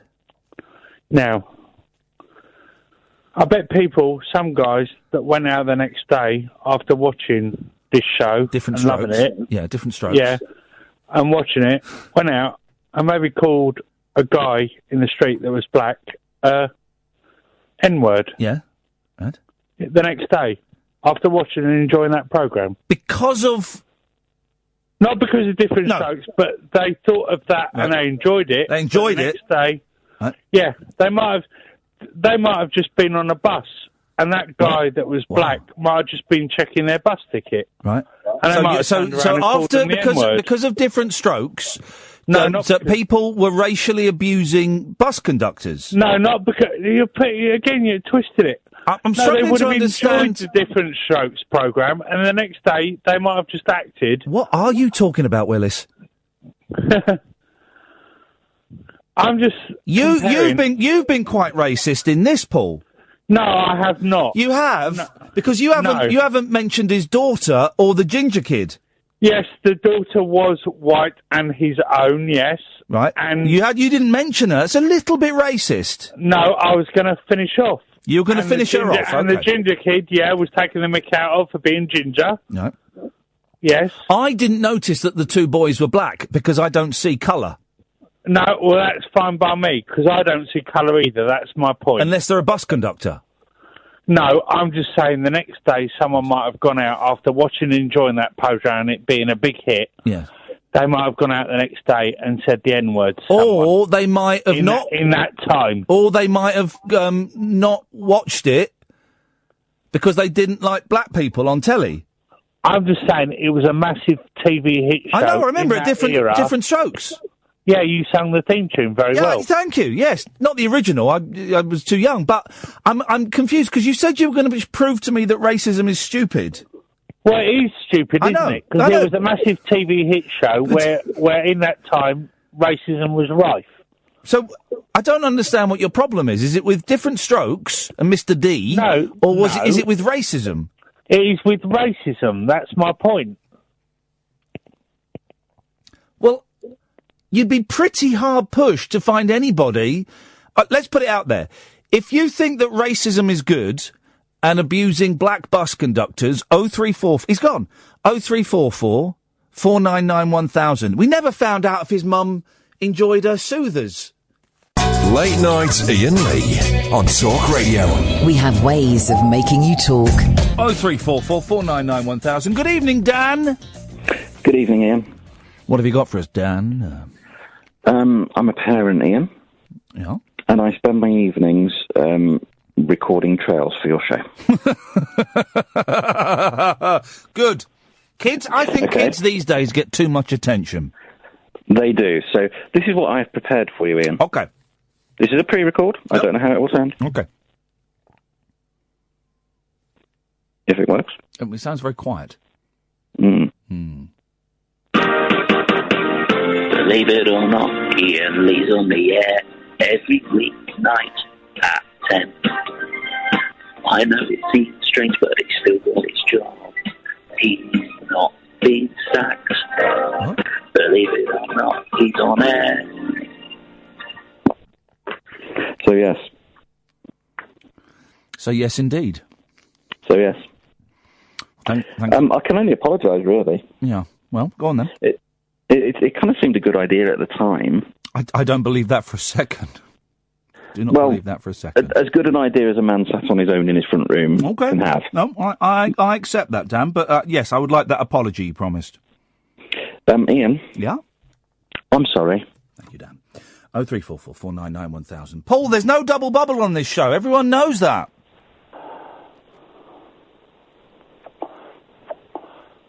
Hello? Yeah, Paul, there's no double bubble on this show. Sorry, I'm sorry, my battery ran out on my mobile. Well, that counts. Yeah, no, but that counts as a call. There's no double bubble. All right, I'm sorry. All right, I'm fine. Thank you very much indeed. Well, he took that well.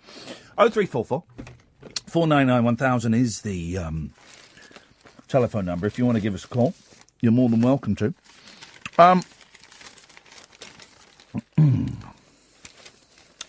Chewing a cough sweet.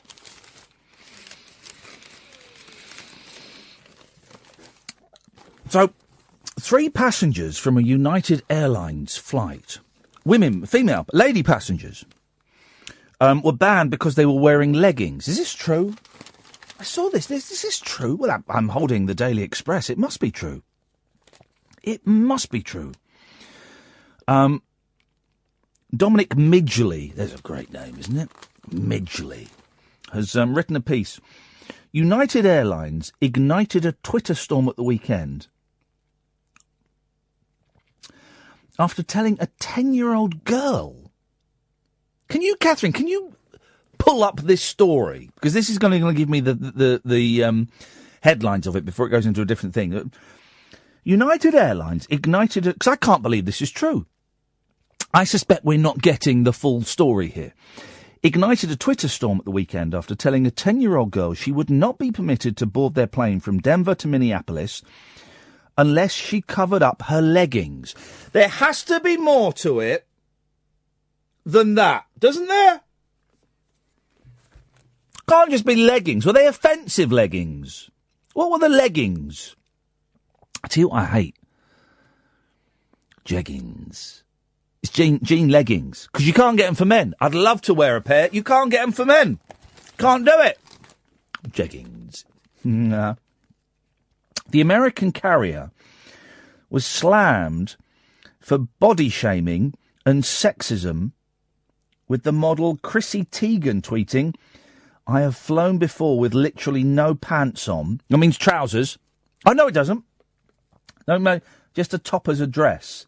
Next time I will wear only jeans and a scarf. I'm confused. I don't know what I don't know what the story is about the leggings. Catherine. Okay. Yes. Okay. These people were flying on an employee pass, right, which had a dress code, which is why the leggings were banned. Well, hang on. So they weren't like offensive leggings. They weren't in the style of the American flag or anything. What dress code? What's an employee dress code then? Right. So she was 10, yeah? No, they were teenagers. She says, it says here, a 10-year-old girl. Well, it says in the Daily Mail, 2 teens. Well, it says here, right, this is confusing. This is the Express. The headline is, United Airlines banned 3 passengers because they were wearing leggings. And then it says here, Twitter storm after telling a 10-year-old girl she would not be allowed to board their plane from Denver to Minneapolis unless she covered up her leggings. She looked about 10 years old, apparently. Right. They're saying they're teens and they were flying. This is very murky. On a kind of as representatives of the company. So they were on a... What company? Of United. Airlines. So they're kind of friends or family, I guess. No. And as a result, they had to wear... Here you go. In addition to... Spokesman Jonathan Guerin went on to say the dress code is not strict, but it does exist because such passengers are representing the company. It's not that we want our standby travellers to come in wearing a suit and tie or that sort of thing. We want people to be comfortable when they travel, as long as it's neat and in good taste for that environment. So in addition to lycra or spandex leggings, the company bars such passengers from wearing ripped jeans, midriff revealing shirts, flip-flops or clothing that shows underwear. It's Jason Donovan trying to get into Harrods in the 80s again, isn't it? Okay. But let me just interrupt that to bring you this breaking news that someone's just sent me. Hang on. No. I've just... Oh, God's sakes. Hang on. No, no, you've taken me to spam. No, here we go. Believe it or not, Iain Lee's on the air every weeknight at 10. I know it seems strange, but he's still got his job. He's not been sacked. Believe it or not, he's on air. The word to describe that is half-hearted. Half-hearted. Meanwhile, American comedian Sarah Silverman, who's about to embark on a US tour, said she will rebook all her flights on another airline. In an attempt to quell the protests, United stressed that the girl was a relative of an airline employee travelling on a company pass. Okay. The girl involved did eventually board her plane after changing into a dress. 2 other girls who did not have a change of clothes to hand were not permitted to join her. But revealing leggings aren't revealing. Well, it depends. I mean, I'm not talking about these teenage girls for 1 second, but if you're a grown woman and they're tight and you've got no pants on, they can be revealing. Yeah, and I'm talking camel toe. Also, sometimes the material is very thin, and I kind of wonder whether they've looked at themselves before they've gone out. So you can see everything. You can see the lot, and the thing is, I think sometimes they're supposed to be worn as kind of underneath skirts. Sometimes they love it. Some women enjoy that attention. Trust me. Well, all women do. No, the underwear they're wearing underneath suggests they're not prepared for it, is what I'm saying. Yes. But revealing leggings are not the only clothing choice that can fall foul of the airline fashion police. Low-cut tops, guys. They've found some other examples of where fashion has let people down. Low-cut tops. Flashing too much cleavage can be enough to get you kicked off a flight, as a 21-year-old woman known only as Brenda, found out earlier this year. A fellow passenger told a local TV station she was removed from a Spirit Airlines flight because her bosom was too exposed. And here we go. You see, all of these stories, there's something else to it. An airline spokesman later claimed Brenda was removed because she was drunk. Do you see? I've been on an aeroplane when Fergie was on it, not the royal lady, the pop star. She got booted off because she and her entourage were off their mash. Miniskirts. It's not only swelling bosoms that get some airlines hot and bothered. Showing a lot of leg can lead to a ban. A 23-year-old blonde student, Kyla Ebbert, was listening to the pre-flight announcements on a Southwest Airlines when she was approached by a flight attendant. He asked Ebbert, who worked at Hooters. Now, I've been to one Hooters restaurant, right, when I was filming in Las Vegas, and we all thought it'd be funny. There's a woman director to go and have breakfast in Hooters, right? And they wear hot pants and tight tops, and they got massive bosoms. I got served by a bloke. It was a bloke in hot pants and a tight top.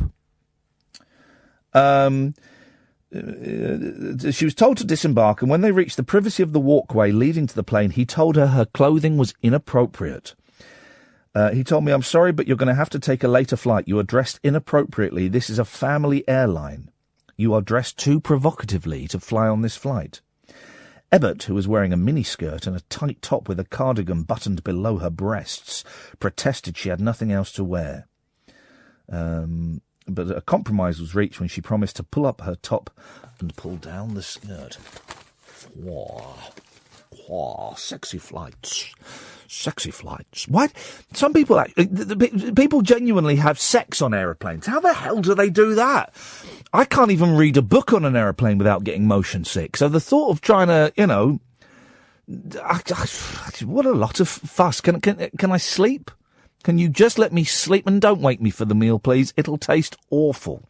Another hour of this to go. We still need your trails. We're not sure which ones we're going to use, if any. They've all been pretty poor. 0344 499 1000 is the telephone number. Don't forget to tick your Radar Diaries, dear listener. You are listening to me, Iain Lee, Late Nights with on Talk Radio. Late Night, Iain Lee on Talk Radio. We have ways of making you talk.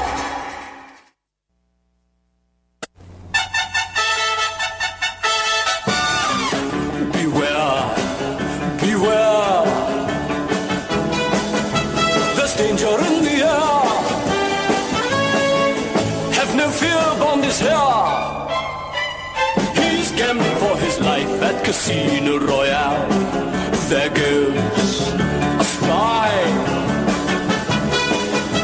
There's evil in his eye. Have no fear, Bond is here. The formula is safe with old 007. He's got a redhead in his arms. Though he's a lover, when you are in trouble, have no fear. Look who's here. James Bond, they've got us on the run with guns and knives. We're fighting for our lives. Have no fear, Bond is here. He's gonna save the world at Casino Royale.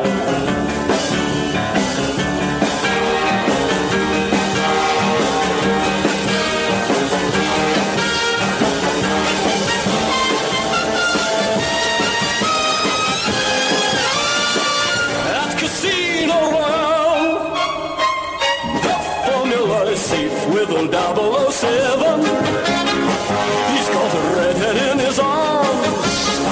Though he's a lover, when you are in trouble, have no fear. Look who's here, James Bond. They've got us on the run with guns and knives. Oh, we're fighting for our lives. I've forgotten this song. Thank you, Andy. Have no fear, Bond is here.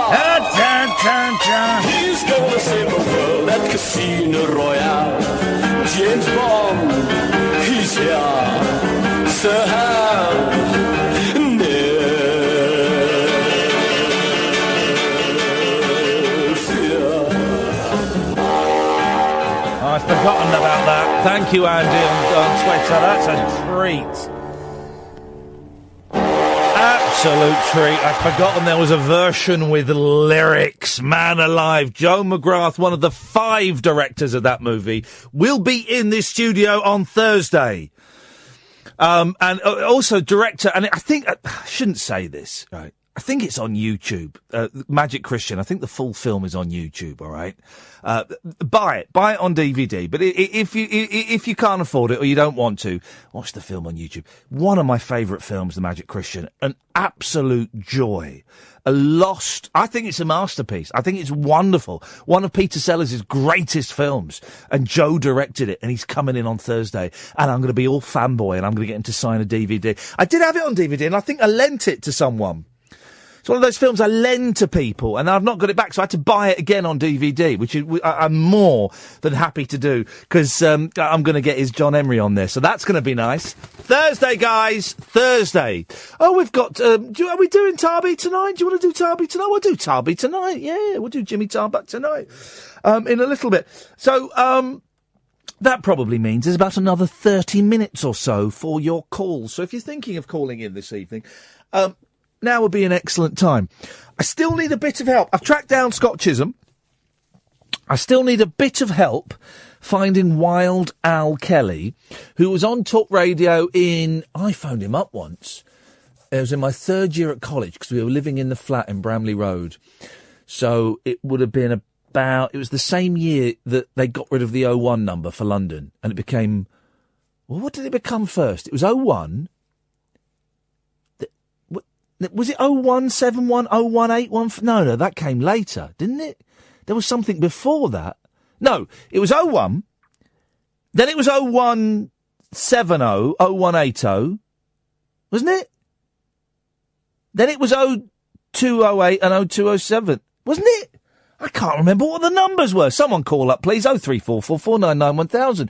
Remember, because it was 01 for London. There's a programme called 01 for London. So I phoned Wild Al Kelly. It must have been about 96, I'm going to say. And I pretended that I was a drummer, and it was a terrible call.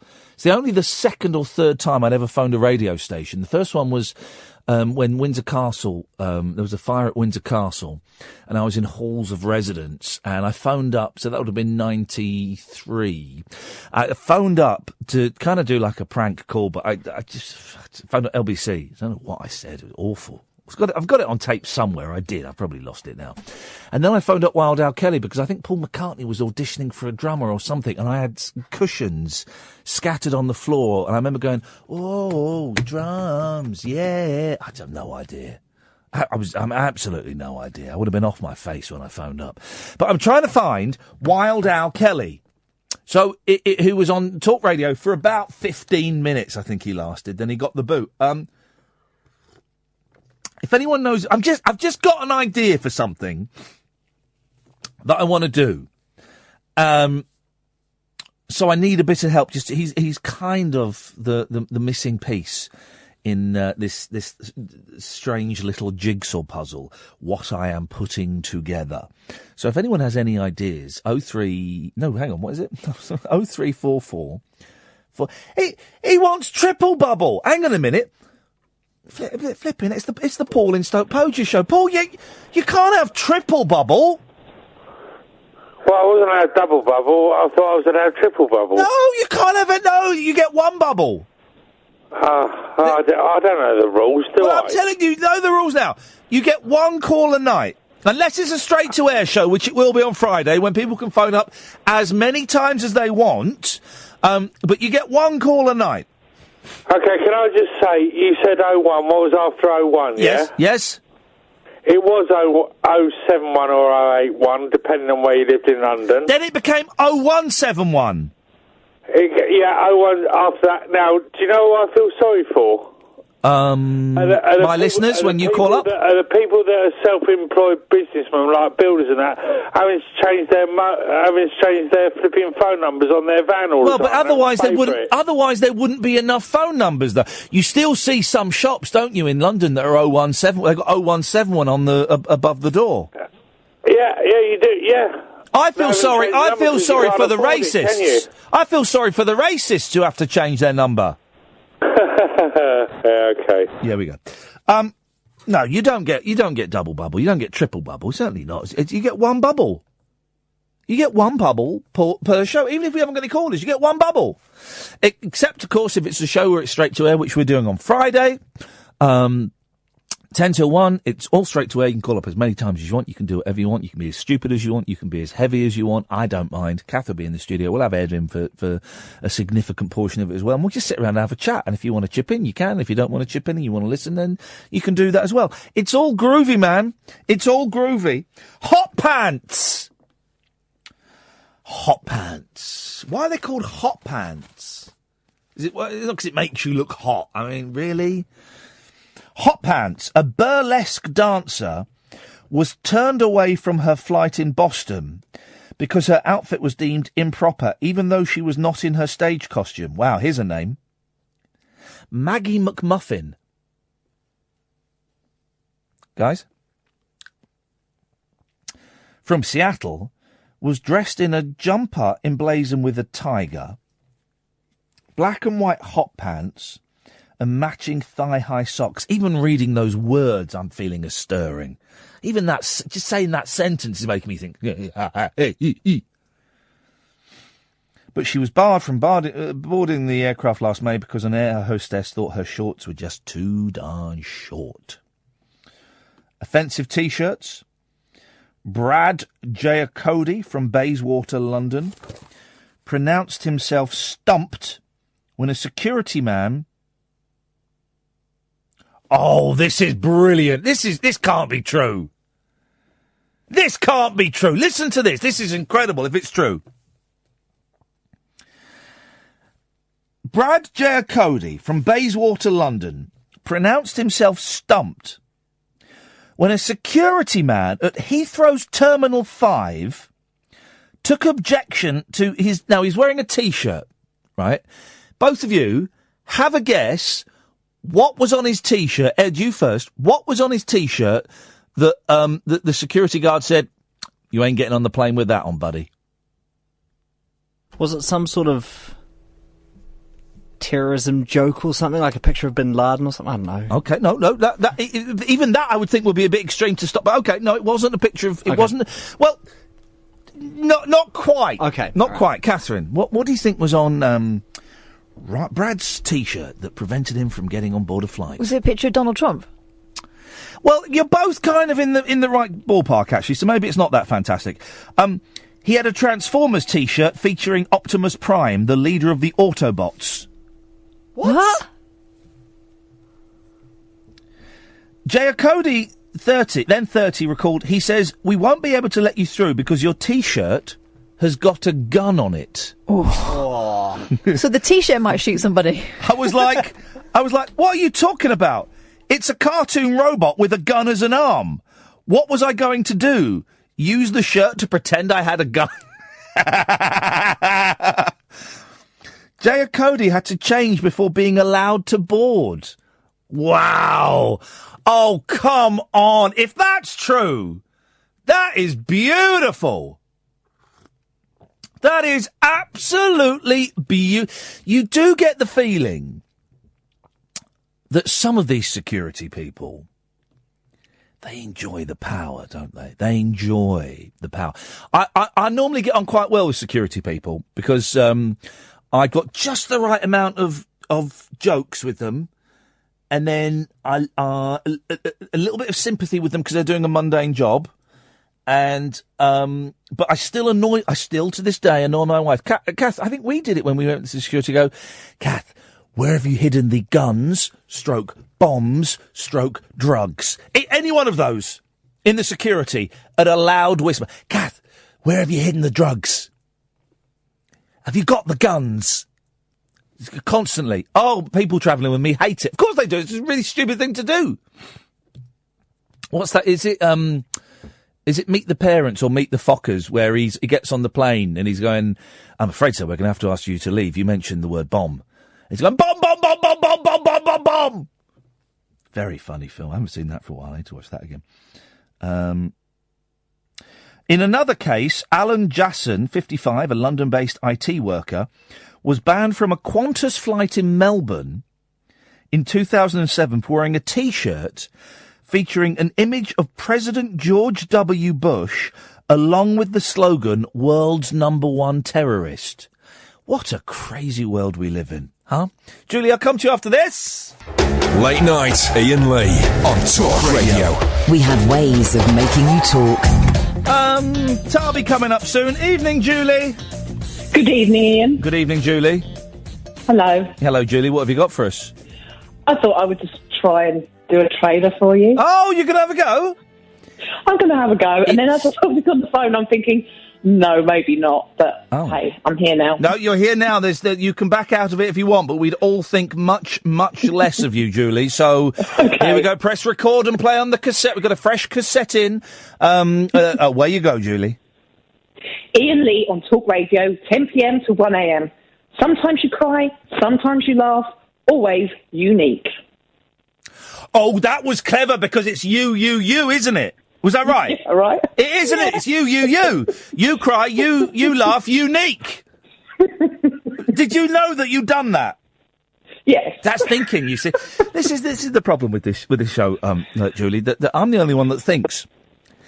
No one else thinks. No one else does any thinking. It's all down to me to do all the thinking. It'd be nice to collaborate with someone who did thinking. Just listen, guys. Just take note. Thank you, Julie. Well, you will have to listen tomorrow to find out who gets the gig. Okay, cheers, Ian. Cheers, my dears. Ta-ta. 0344 499 1000 is the phone number. Catherine's giving me the bird. Yes, good evening, Robert. Hiya, how you doing, mate? Good, thank you, Robert. What you got for us this evening? I was going to give it a shot at the old introducing the This is Mr. great. Lee I'm show. going to stop the music because the music will get in the way. Now, if I'm honest... Bit nervous. You should be, because this is a really high-profile gig. Most of them have been a bit ropey this evening. I think I like Julie's you. That was clever wordplay. You see, and the show is a very intelligent wordplay. We're a bit like if Alan Corran were a show on Talk Radio, then this show would be Alan Corran. If that, So, oh God, no. So what I'm saying is, Robert, it's going to have to be good. It's going to have to be Alan Corran good. A man sorely missed, a very funny, a very intelligent, a very, very clever man. You're going to have to do it, Alan Corran good. Cool. Can I get a bit of echo? That'll help. No, because I tell you what, because this is the only radio station I've worked in where they don't have like a little reverb fader. You can't put a little bit of reverb. Even BBC Local Radio have got reverb. Oh no, man. So you'll have to do the echo yourself. Right, I'll try. Here we go. Right, can I count in? Flippin' it, give me a count. All right, 1, 2, 3, 4. Ladies and gentlemen, introducing to you in the red corner, the undisputed heavyweight champion of Talk Sport Radio, Mr. Iain Lee. In the blue corner, caller phoning in at 0844 499 1000. Call charges and local rate apply. Let's get ready to Iain Lee. Right. Okay. Well, yes, you said it. If that's your best, well, it was about 6 times too long. There were 3. No, it wasn't. I'm being honest. It wasn't rubbish. There are only 3 things wrong with it. It was about 6 times too long. Oh no! Yeah, you got the name of the radio station wrong. And you got the telephone number wrong. Apart from those 3 minor trivial things, that was spot on, Robert. Oh, sorry about that. Yep. I mean, absolutely awful. Shocking. Name of the station wrong, the number wrong, and it's too long. How is that even a thing? How could you even do that? That's outrageous. We've got another 9 minutes before Tarby starts talking. 0344 499 1000 is the telephone number if you want to give us a call. What story should we go? Oh, this is a nice one. At 77 years, they've been married longer than anyone in Britain. So what's Phyllis and George's secret? I bet it's his massive schlong. It must. Come on. No, it's not. Is it? It's not. Don't tell me. I've not read the story. Don't tell me he lost his schlong in the war. No, but it just reminds me of one of the first reporting jobs I went out on. Was on a massive schlong. Well, kinda. What? I was working for the Warrington Guardian just for a couple of weeks. Yeah. And they sent me out to interview this delightful couple who were celebrating their golden wedding anniversary. Right? She was blind. They were both really old, and she was blind, and they gave me lots of words of wisdom about, being married and not going to bed on arguments and stuff, and the secret of success. Yeah. And as I left, I noticed on the mantelpiece, a massive marital aid. What? Yeah. What? Yeah. Like an old-fashioned one. Front or back? Well, it was one of them old-fashioned cream ones that looked like a rhino horn. It wasn't a rhino horn, though. On the mantelpiece? On the mantelpiece. She clearly couldn't see it. What? And he'd forgotten to put it away, I think. Hang on a minute. So many different questions going through my... So what, was he... For her whole... Has she been blind forever? No, I think it's something that happened later on. We poked her in the eye. Was he pretending that was I don't know when she went blind, but I think we know why. Was he pretending that was his penis? Or he... that is brilliant. Well, I know. And wrong and disgusting and wonderful. I noticed it as I put my cup of tea down and said thank you very much to them. And I did think about it all the way home. I didn't put it in the article. I kept it clean. Oh, you should have. Taken a picture. Yeah, of course you should have. Of course, in these days of Twitter, it would have been all over. Yeah, well, you know. But anyway, we know what the secret was. Good for them. Well, the secret here is that they have a shepherd's pie every night. That's their secret. I think put into the shadow of the I'm speechless. I'm absolutely speechless. Good for them. Well done. 0344 499 1000 is the telephone number if you want to give us a call. What have I got here? The stories are all... There's some good ones, but they're all a little bit... Oh, this is terrible. I saw this. This is awful. Now, I don't watch Towie. I don't know The Only Way is Essex. I don't know it, but I know that everyone on it is a knob. Is that right? Yeah. Mother... That's a bit harsh. I'm sure there are some lovely people on there. I'm sure they're absolutely delightful people. Apart from this bloke. Mother's Day was ruined for one mum after she was mocked by a Towie star who told his 400,000 Instagram followers she was a swinger. John Clark secretly filmed Kelly Maddox and hubby Lee as... husband Lee, not hubby Lee... as they chatted to another couple in a restaurant. He posted the clip and a photo on Instagram and joked, "These lot next to me are definitely swingers. Remind me of that couple off Benidorm on ITV, lol. They ain't come together. Go on. They ain't come together. Go on." He signed off with hashtag swingers, hashtag who's doing whose wife. Put them through quick, because we've only got a couple of minutes. Kelly, 51, and Gas Mainslayer Lee, 52, were having dinner at the 400 quid a night Lifehouse Spa, but they didn't hear about their humiliation until Mother's Day. Mum of two, Kelly of Southend, said, "My nephew called us and said the photo had been liked by 2,000 or 3,000 people." Flip it. I mean, that's out of order. So he secretly filmed them at the next table and put it up on Twitter and Instagram. That's a bit naughty. That's a little bit naughty. All right, we're going to go to, some caller. Why don't you want to give your name? Hello, welcome, and thank you for downloading this podcast. This podcast comes with a warning. This is a genuine warning. This isn't me doing a piece. This is a proper warning. What you're about to hear is the last 30 minutes, just under 30 minutes, of the show on Tuesday night. And it is no exaggeration, for me to say it was the most uncomfortable bit of radio I have ever been involved in. And not uncomfortable in the good way, not like me holding the long silences or dusting the studio. It was a call. And we were going to play the pre-recorded interview of Jimmy Tarbuck, and this call flashed up on the screen, and we had 3 minutes before I had to hit play on the Tarby interview. And I said to Catherine, just put that through, whoever that is, put them through quickly. And it came up on the screen, he does not want to give his name. I thought, this will be fun. And if you listen carefully, I've got Fleetwood Mac being played by a string quartet going on in the background. That stops pretty sharpish when I realise it's not a gag call. And we ummed and ahed about putting this out as a podcast. Basically, what I'm saying is, if you've got kids, probably I would not let them listen to this. If you are in any way triggered or upset by people talking about stalking or threats of sexual violence, I would suggest you switch off, and you probably don't need to hear this.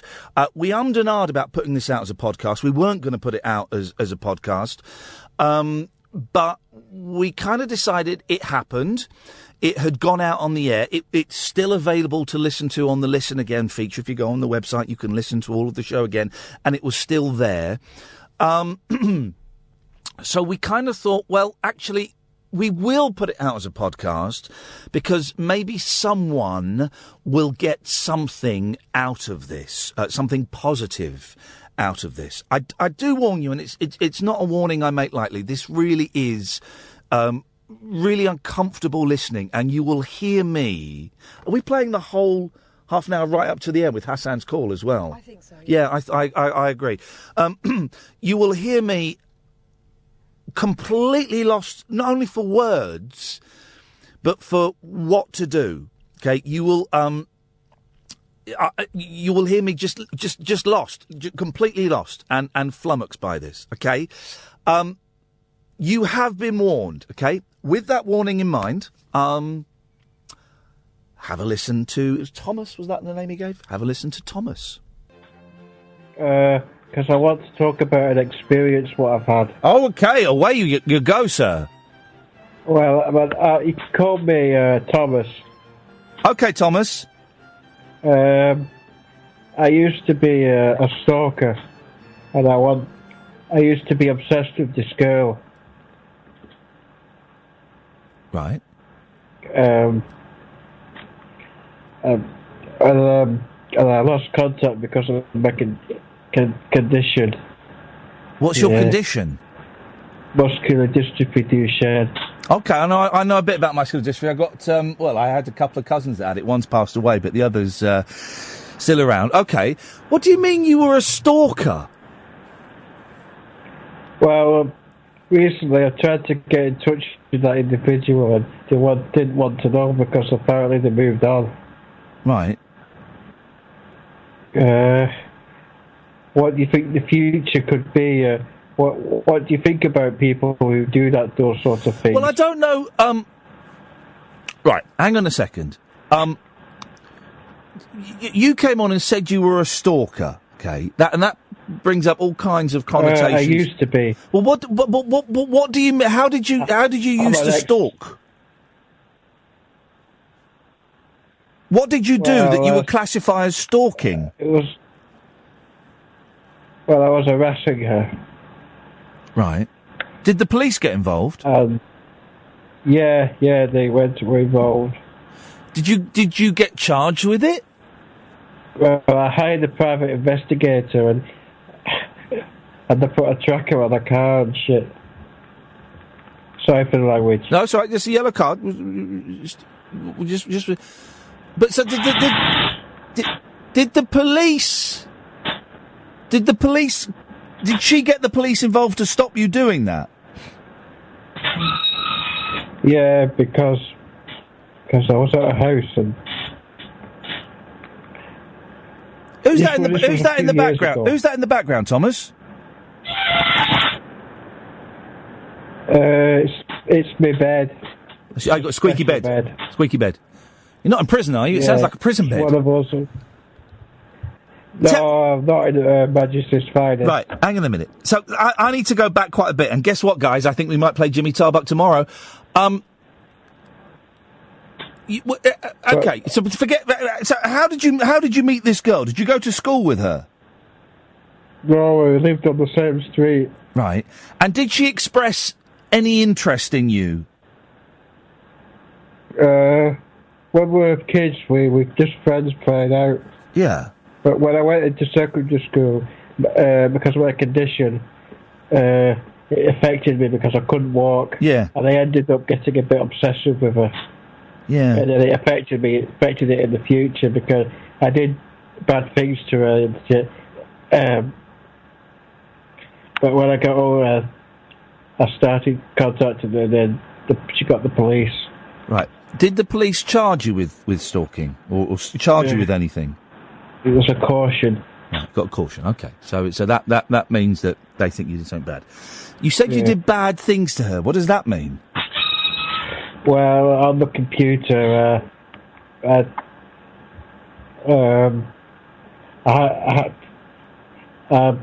broke into her account and started harassing her. Now, what do you mean by harassing? What were you saying to her on the computer? I was trying to get her attention, but she kept ignoring me. But what were you saying? I want to know specifically what you said. How did you try and get her attention? I said, why won't you talk to me? If you don't talk to me, I'll do things like that. Okay, we're getting somewhere now. When you said if you don't talk to me, I'll do stuff, were you saying you would do stuff to her or you would do stuff to yourself? To her. Like hurt her? Some things like that, yeah. Oh, man. But I would... Go on. Yeah. Go on. Well, I think the reason why she doesn't want to speak to me is because she has kids now. Yeah. Maybe listen, she's not... You know she's not interested in you, don't you? Yeah. Kids or no kids, she's not interested in you, and you also know the way to get a woman, you know, to attract a woman's attention is not to threaten her. Yeah. But when I listen to music, I daydream about her. Mate, you need to get help, Thomas. Yeah. But this was a few years ago. Right. Okay. And yet you're still thinking about her. Yeah, but Did you ever hang on a second? Did you ever physically hurt her? Never. Right. Just on the computer. Okay, but that is still, you know, that is still vicious. That's still a vicious attack to threaten people. I threatened to rape her. Jesus, Thomas, man, why did you think that was? Why did you think that was a good idea? Because she was ignoring me, and I wanted to find her to get her attention. Thomas, you're not well, dude. You're not well, man. You mentioned you had a private investigator follow her, and you put a tracker on her car. And I went to her address, and her boyfriend went out and confronted me, and he wanted to kick the crap out of me. Yeah, and I can understand why you'd want to do that, Thomas. You know, if anyone threatened any body, male or female, in my life with sexual assault, I would want to kick the crap out of them. But when we were younger, we used to get along. Yeah, well, people fall out, and the way to get people to fall back in ain't to threaten them with rape, because that's a terrible thing to do, Thomas. That is an awful thing to do. Yeah, I regret it now, but I want to stop other people from doing this sort of stuff. No, you don't. That's not why you phoned up, is it? You phoned up because you want me to tell you that it'll be all right, and maybe one day she'll be interested in you. That's what you want to hear, isn't it?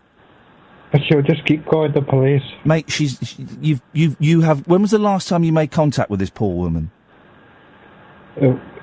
She's 22 and I'm 25. Right. When was the last time you tried to make contact with this poor woman? A few months ago. Thomas, dude, you have got to stop. So I get telling her them. I don't want to mention her name. No, don't. No, because it's not it's not fair. Very rarely am I at a loss for words or with how to deal with a situation. Mate, you have got to stop. You have got to stop. That poor woman doesn't deserve any of this at all. And the muscular dystrophy, that's a MacGuffin. That's a red herring. That's nothing to do with this at all.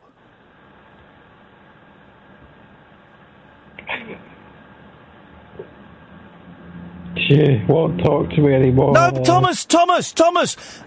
She doesn't want to know you. You threatened sexual assault. You stalked her. She had to get the police involved. She doesn't want to know you, Thomas. And I'm shouting, but I know that you're not hearing this. That police really frightened me. Good! I'm glad they frightened you. Because she's terrified of you, Thomas. Listen, I hate to have a go at a poor soul, but the muscular dystrophy is irrelevant to this. It's a lousy disease. It killed a cousin of mine, and it's done terrible things to another cousin. She's got kids, dude. She's a woman, and she's got kids. You have got to stop, man. And my suggestion to you, Thomas, no. My suggestion to you is that you have got to go and get help. You have got to go and see a doctor or a counsellor or a psychiatrist or a therapist, and you have got to share honestly and openly with a medical professional, not some bloke on the radio, with a medical professional exactly what you're feeling about her and exactly what you're thinking. Because this ain't going to go away, man. No. Thomas, you're wrong. You are wrong on this. You are 125% absolutely wrong on this. You are in a position of power as an older man. You are in a position of power over somebody who is frightened of you and has got kids to look after. What you are saying to me now, and I'm sorry if this sounds harsh, I'm not sorry it sounds harsh. What you are saying to me now is not normal behaviour.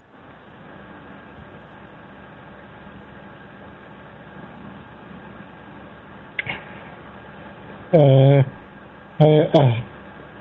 feel humiliated there. You know, that's not my intention. My intention is to try and swerve you away from a poor soul that has done nothing to deserve the threat of sexual violence against her. That cop said she was terrified. Yes, mate. Right. If you love someone, do you think it is normal to terrify them? I daydream about saving a life when I listen to music. Thomas, mate, you're not well, dude. You are not well, and you are beyond the normal illness that we talk about and deal with on this show, right? Two things. There are three things I can see, three options I can see happening, right? One, and this is one of the better of the three options, is you end up in prison, right? The other thing is, I look like an ex-boyfriend. Mate, you're rambling and talking nonsense. Here are the three options that I can see. One, this is the second best option. One, you end up in prison, right, for terrifying her. Two, this is the worst option. You end up physically hurting her, right? Three, and this is still an option, you go and get help and you try and reprogram your brain, because you have got no right over this poor woman. You have got no right to make her feel scared. You have got no right to make her feel overly protective of her children. You have got no right to be meddling with this woman's life at all. You've got no right. We don't have any right over other people. I've got no right over my wife. I've got some rights over my kids, but I've got no right over my wife. And Thomas, you have got no right to make this woman scared. Imagine that's your mum. Imagine someone's doing that to your mum. I would want to kick the crap out of them. Exactly, dude.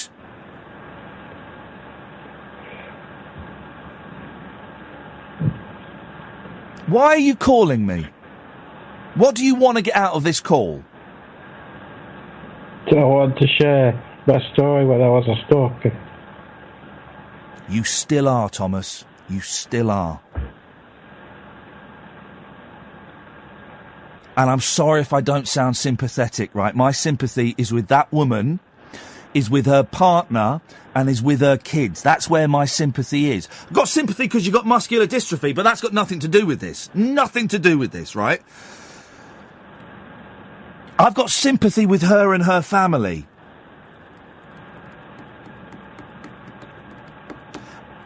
And I've got to be honest with you, right? What are you thinking of doing? Sorry? What are you thinking of doing in regards to this woman? I don't want her to be scared of me. Right. Then you have to stay out of her life forever.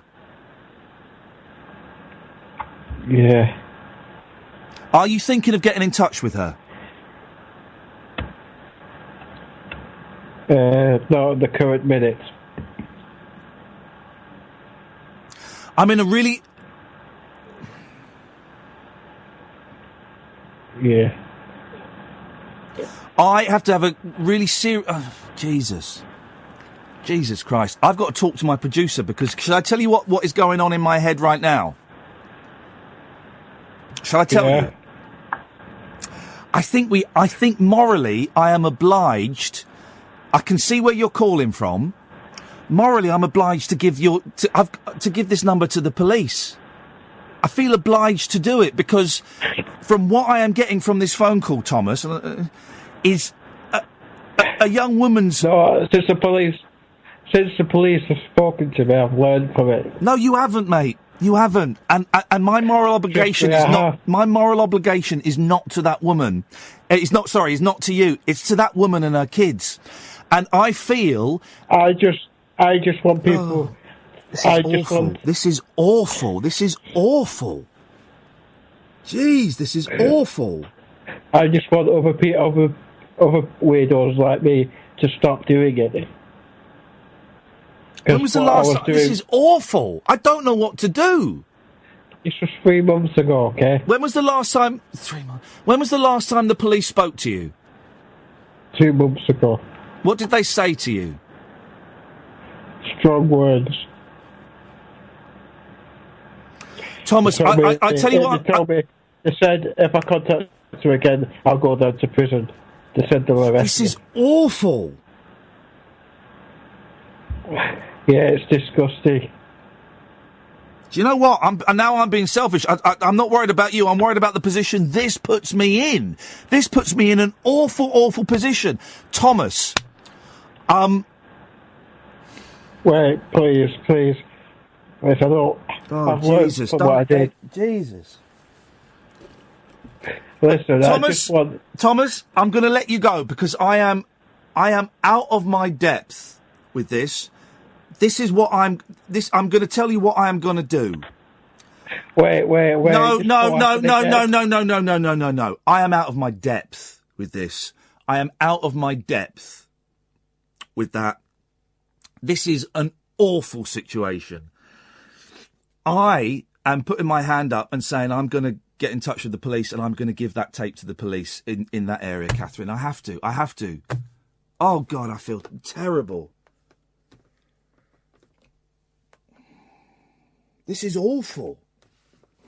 This is not how this show is supposed to end. This is awful.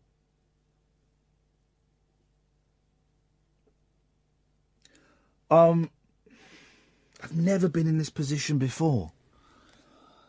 Yeah, my depth here.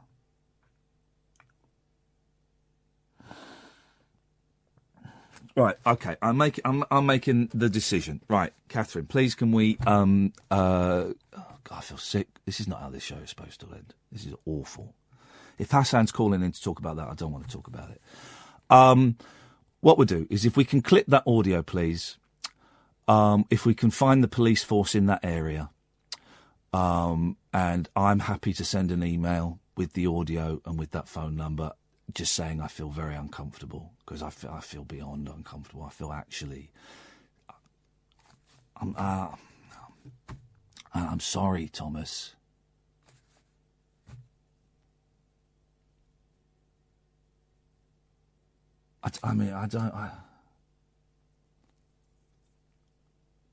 I'm shaking. I have to do that, don't I, Kath? That's it. That's it. Let's have the ads. Across the UK, online and on DAB. Late night, Iain Lee on Talk Radio. We have ways of making you talk. Tell you what. 15 years on and off of doing radio. Longer than that, actually. Nearly 20. I have never... I'm going to put my hands up. I'm totally out of my depth. I am totally out of my depth. I have never felt so upset and uncomfortable. Uncomfortable isn't even the right word, but so bewildered.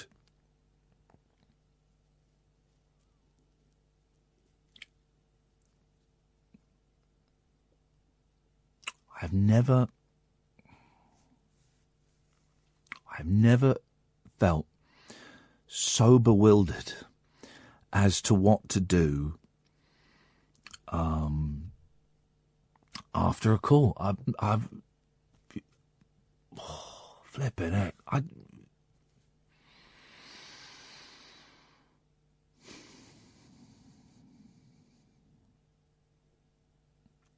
I've never felt. I've never felt so bewildered as to what to do after a call. I've made the decision, and I hate myself for saying it. I've made the decision. We're going to clip that. I know what area that gentleman was calling from, and we're going to send the police force that bit of audio. And I feel I should apologise. I should have stopped that. I feel I should have stopped that call. I should have stopped that call a lot earlier on. And I would like to apologise if anyone was upset by that. I would like to apologise if anyone found that the content of that call particularly disturbing. And I profoundly apologise because I made a bad judgment, and I should have stopped that call about a minute into it. Should have done that, and I made the wrong decision. I made the wrong decision. No, I did, Kath. I did. I made the wrong decision allowing that call to go on. I got distracted with the muscular dystrophy, and I wasn't listening to I got distracted by that, and I wasn't listening. I made a wrong decision, and I'm genuinely really sorry.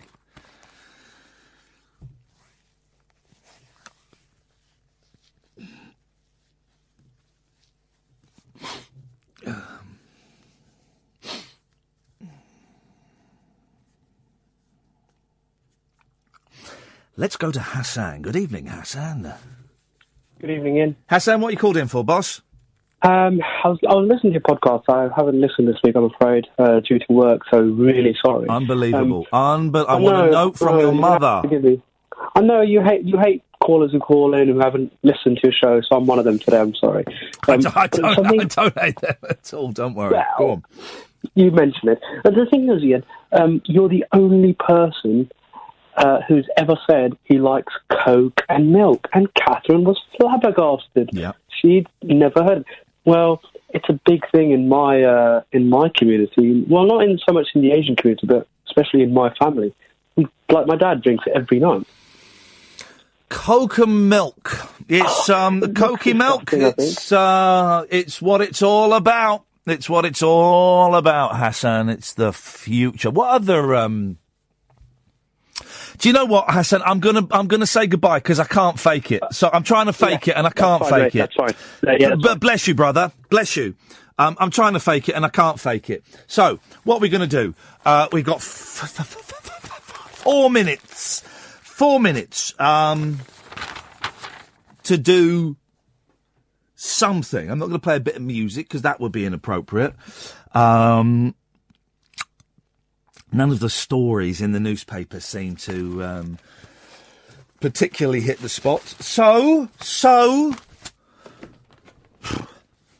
I don't know how to. Honestly, I do not know how to end the show, and that's not even me doing a piece. I don't know. I don't know how to finish the show. I don't, Kath. I don't know how to finish the show, and it's not me. I'm not even doing a thing. I don't know how to. I don't know what to do for the next 3 minutes. I don't know what to do. That call has really upset me, and I made the wrong decision. I made totally the wrong decision. I shouldn't have done it. Oh, jeez. Ah.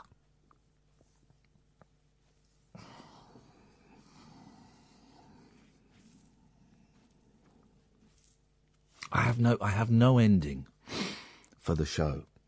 I have no ending for the show. And it doesn't feel right to do a cute little, well, I've got nothing for the show, so I'm just going to sit here for 2 minutes in silence. That doesn't feel appropriate, does it? I've never had a call that's had such a profound effect on me. And I'm now... listen to me, I'm making it all about me. And it's not about me at all, is it? And that's the thing. Well, we'll play Jimmy... We might play Jimmy Tarbuck tomorrow. We might play Jimmy Tarbuck tomorrow.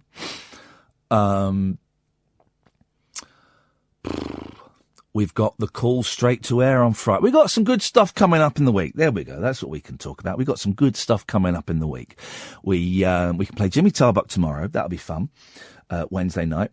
Thursday, we've got Joe McGrath coming in, which I am absolutely thrilled by, genuinely thrilled by. It's not me faking it. I'm over the moon. The director of the Magic Christian.